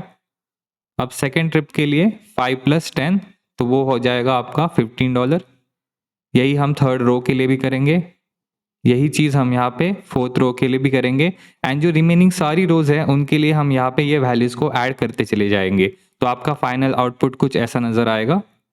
यहाँ पे आप ऑब्जर्व करो, जो पहली रो है उसके अंदर फेयर है यहाँ पे $5, एंड जो लास्ट रो है उसके अंदर जो फेयर है वो है यहाँ पे $111। तो ये क्या आ गया, आपका फाइनल टोटल आ गया। इस पर्टिकुलर डेटा के अंदर हमारे पास यहाँ पे 10 रोज थी एंड उनका हमें यहाँ पे क्यूमुलेटिव सम देखने को मिल रहा है। इसी सेम तरीके से आप यहाँ पे क्यूमुलेटिव एवरेज को भी फाइंड आउट कर सकते हो। अब ये तो हो गई इसकी थ्योरी, अब हम इसका कोड इम्प्लीमेंटेशन देख लेते हैं। So let's see our data set once again. यहाँ पे मैं कुछ एक्स्ट्रा सेल को ऐड कर देता हूँ। Let's see our DF. अब इस डेटा फ्रेम में से आपको यहाँ पे कोई भी एक न्यूमेरिकल कॉलम सेलेक्ट करना है। मैं यहाँ पे फेयर कॉलम को चूज करूंगा। आप चाहो तो टिप, टोल, टोटल, डिस्टेंस, इनमें से कोई भी न्यूमेरिकल कॉलम को सिलेक्ट कर सकते हो। देन उसके ऊपर हम यहाँ पे विंडो फंक्शन को अप्लाई करेंगे। So let's call our fare column. तो ये है हमारा fare column with our date time index. अब हम इसके ऊपर रो बेस्ड रोलिंग को लगाएंगे। So let's apply our rolling window. So df fair dot rolling is a function name.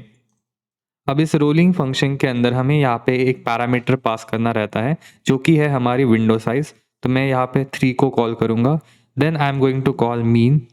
This is our aggregate function and let's see our output. आप देखो starting में हमें यहाँ पे 2 नैन वैल्यू नज़र आ रही है एंड उसके बाद जो एवरेज है वो है यहाँ पे 12.50, जो कि हमें यहाँ पे ये स्टार्टिंग के 3 वैल्यूज़ का एवरेज नज़र आ रहा है।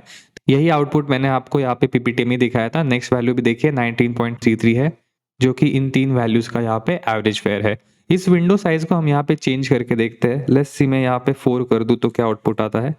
अब स्टार्टिंग में हमें यहाँ पे 3 नैन वैल्यू नज़र आ रही है एंड देन उसके बाद यहाँ पे 15.750 ये वैल्यू नज़र आ रही है, जो कि हमारे ये 4 रोज का यहाँ पे एवरेज है। तो इस तरीके से आप यहाँ पे ये विंडो साइज को चेंज करके रहो एंड उसका अकॉर्डिंग आपको यहाँ पे चेंजेस देखने को मिलेंगे। अब देखो स्टार्टिंग में 7 नैन वैल्यूज हो गई। अब मैं इसको कम कर देता हूँ, वापस से 3 कर लेता हूँ।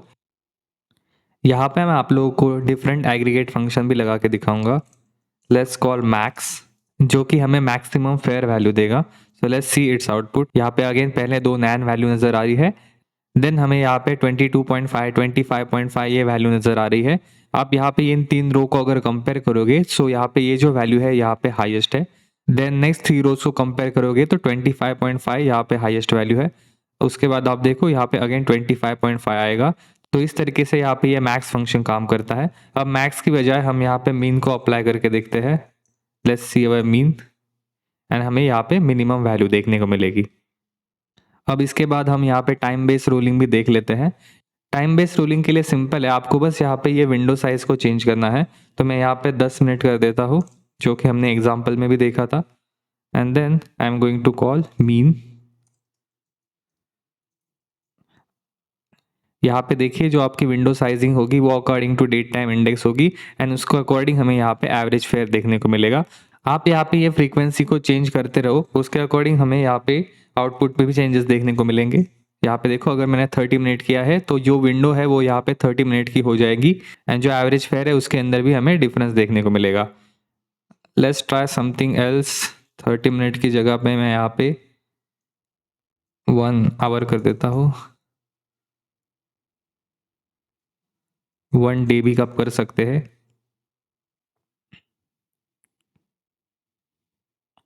टाइम बेस्ड रोलिंग के साथ हमें एक दिक्कत नज़र आ रही है कि यहाँ पे जो विंडो साइज़ है वो हमें क्लियरली पता नहीं चलती।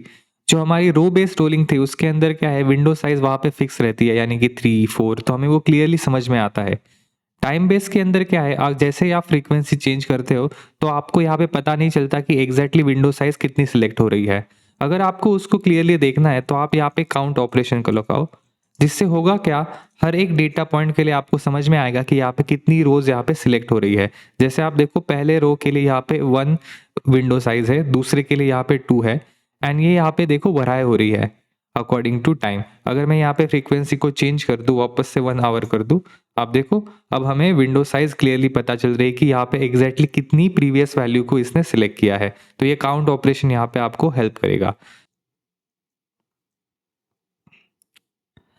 अब देखो, इस तरीके से आप यहाँ पे टाइम बेस्ड रोलिंग लगा सकते हो, पर आप एक चीज नोटिस करो, जो हमारा डेट टाइम इंडेक्स है यहाँ पे, इसके बीच में जो डिस्टेंस है यानी फ्रीक्वेंसी का जो डिस्टेंस है वो यहाँ पे कॉमन नहीं है, यानी रो के बीच में जो टाइम डिफरेंस है वो यहाँ पे कांस्टेंट नहीं है।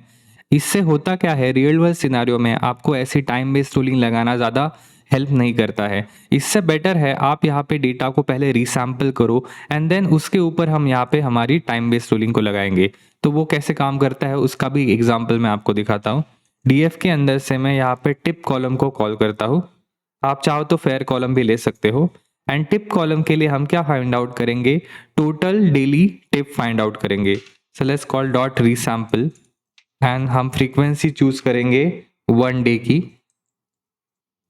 एंड ऑपरेशन लगाएंगे डॉट सम, जिससे होगा क्या, हमें यहाँ पे टोटल डेली टिप यहाँ पे देखने को मिलेगी।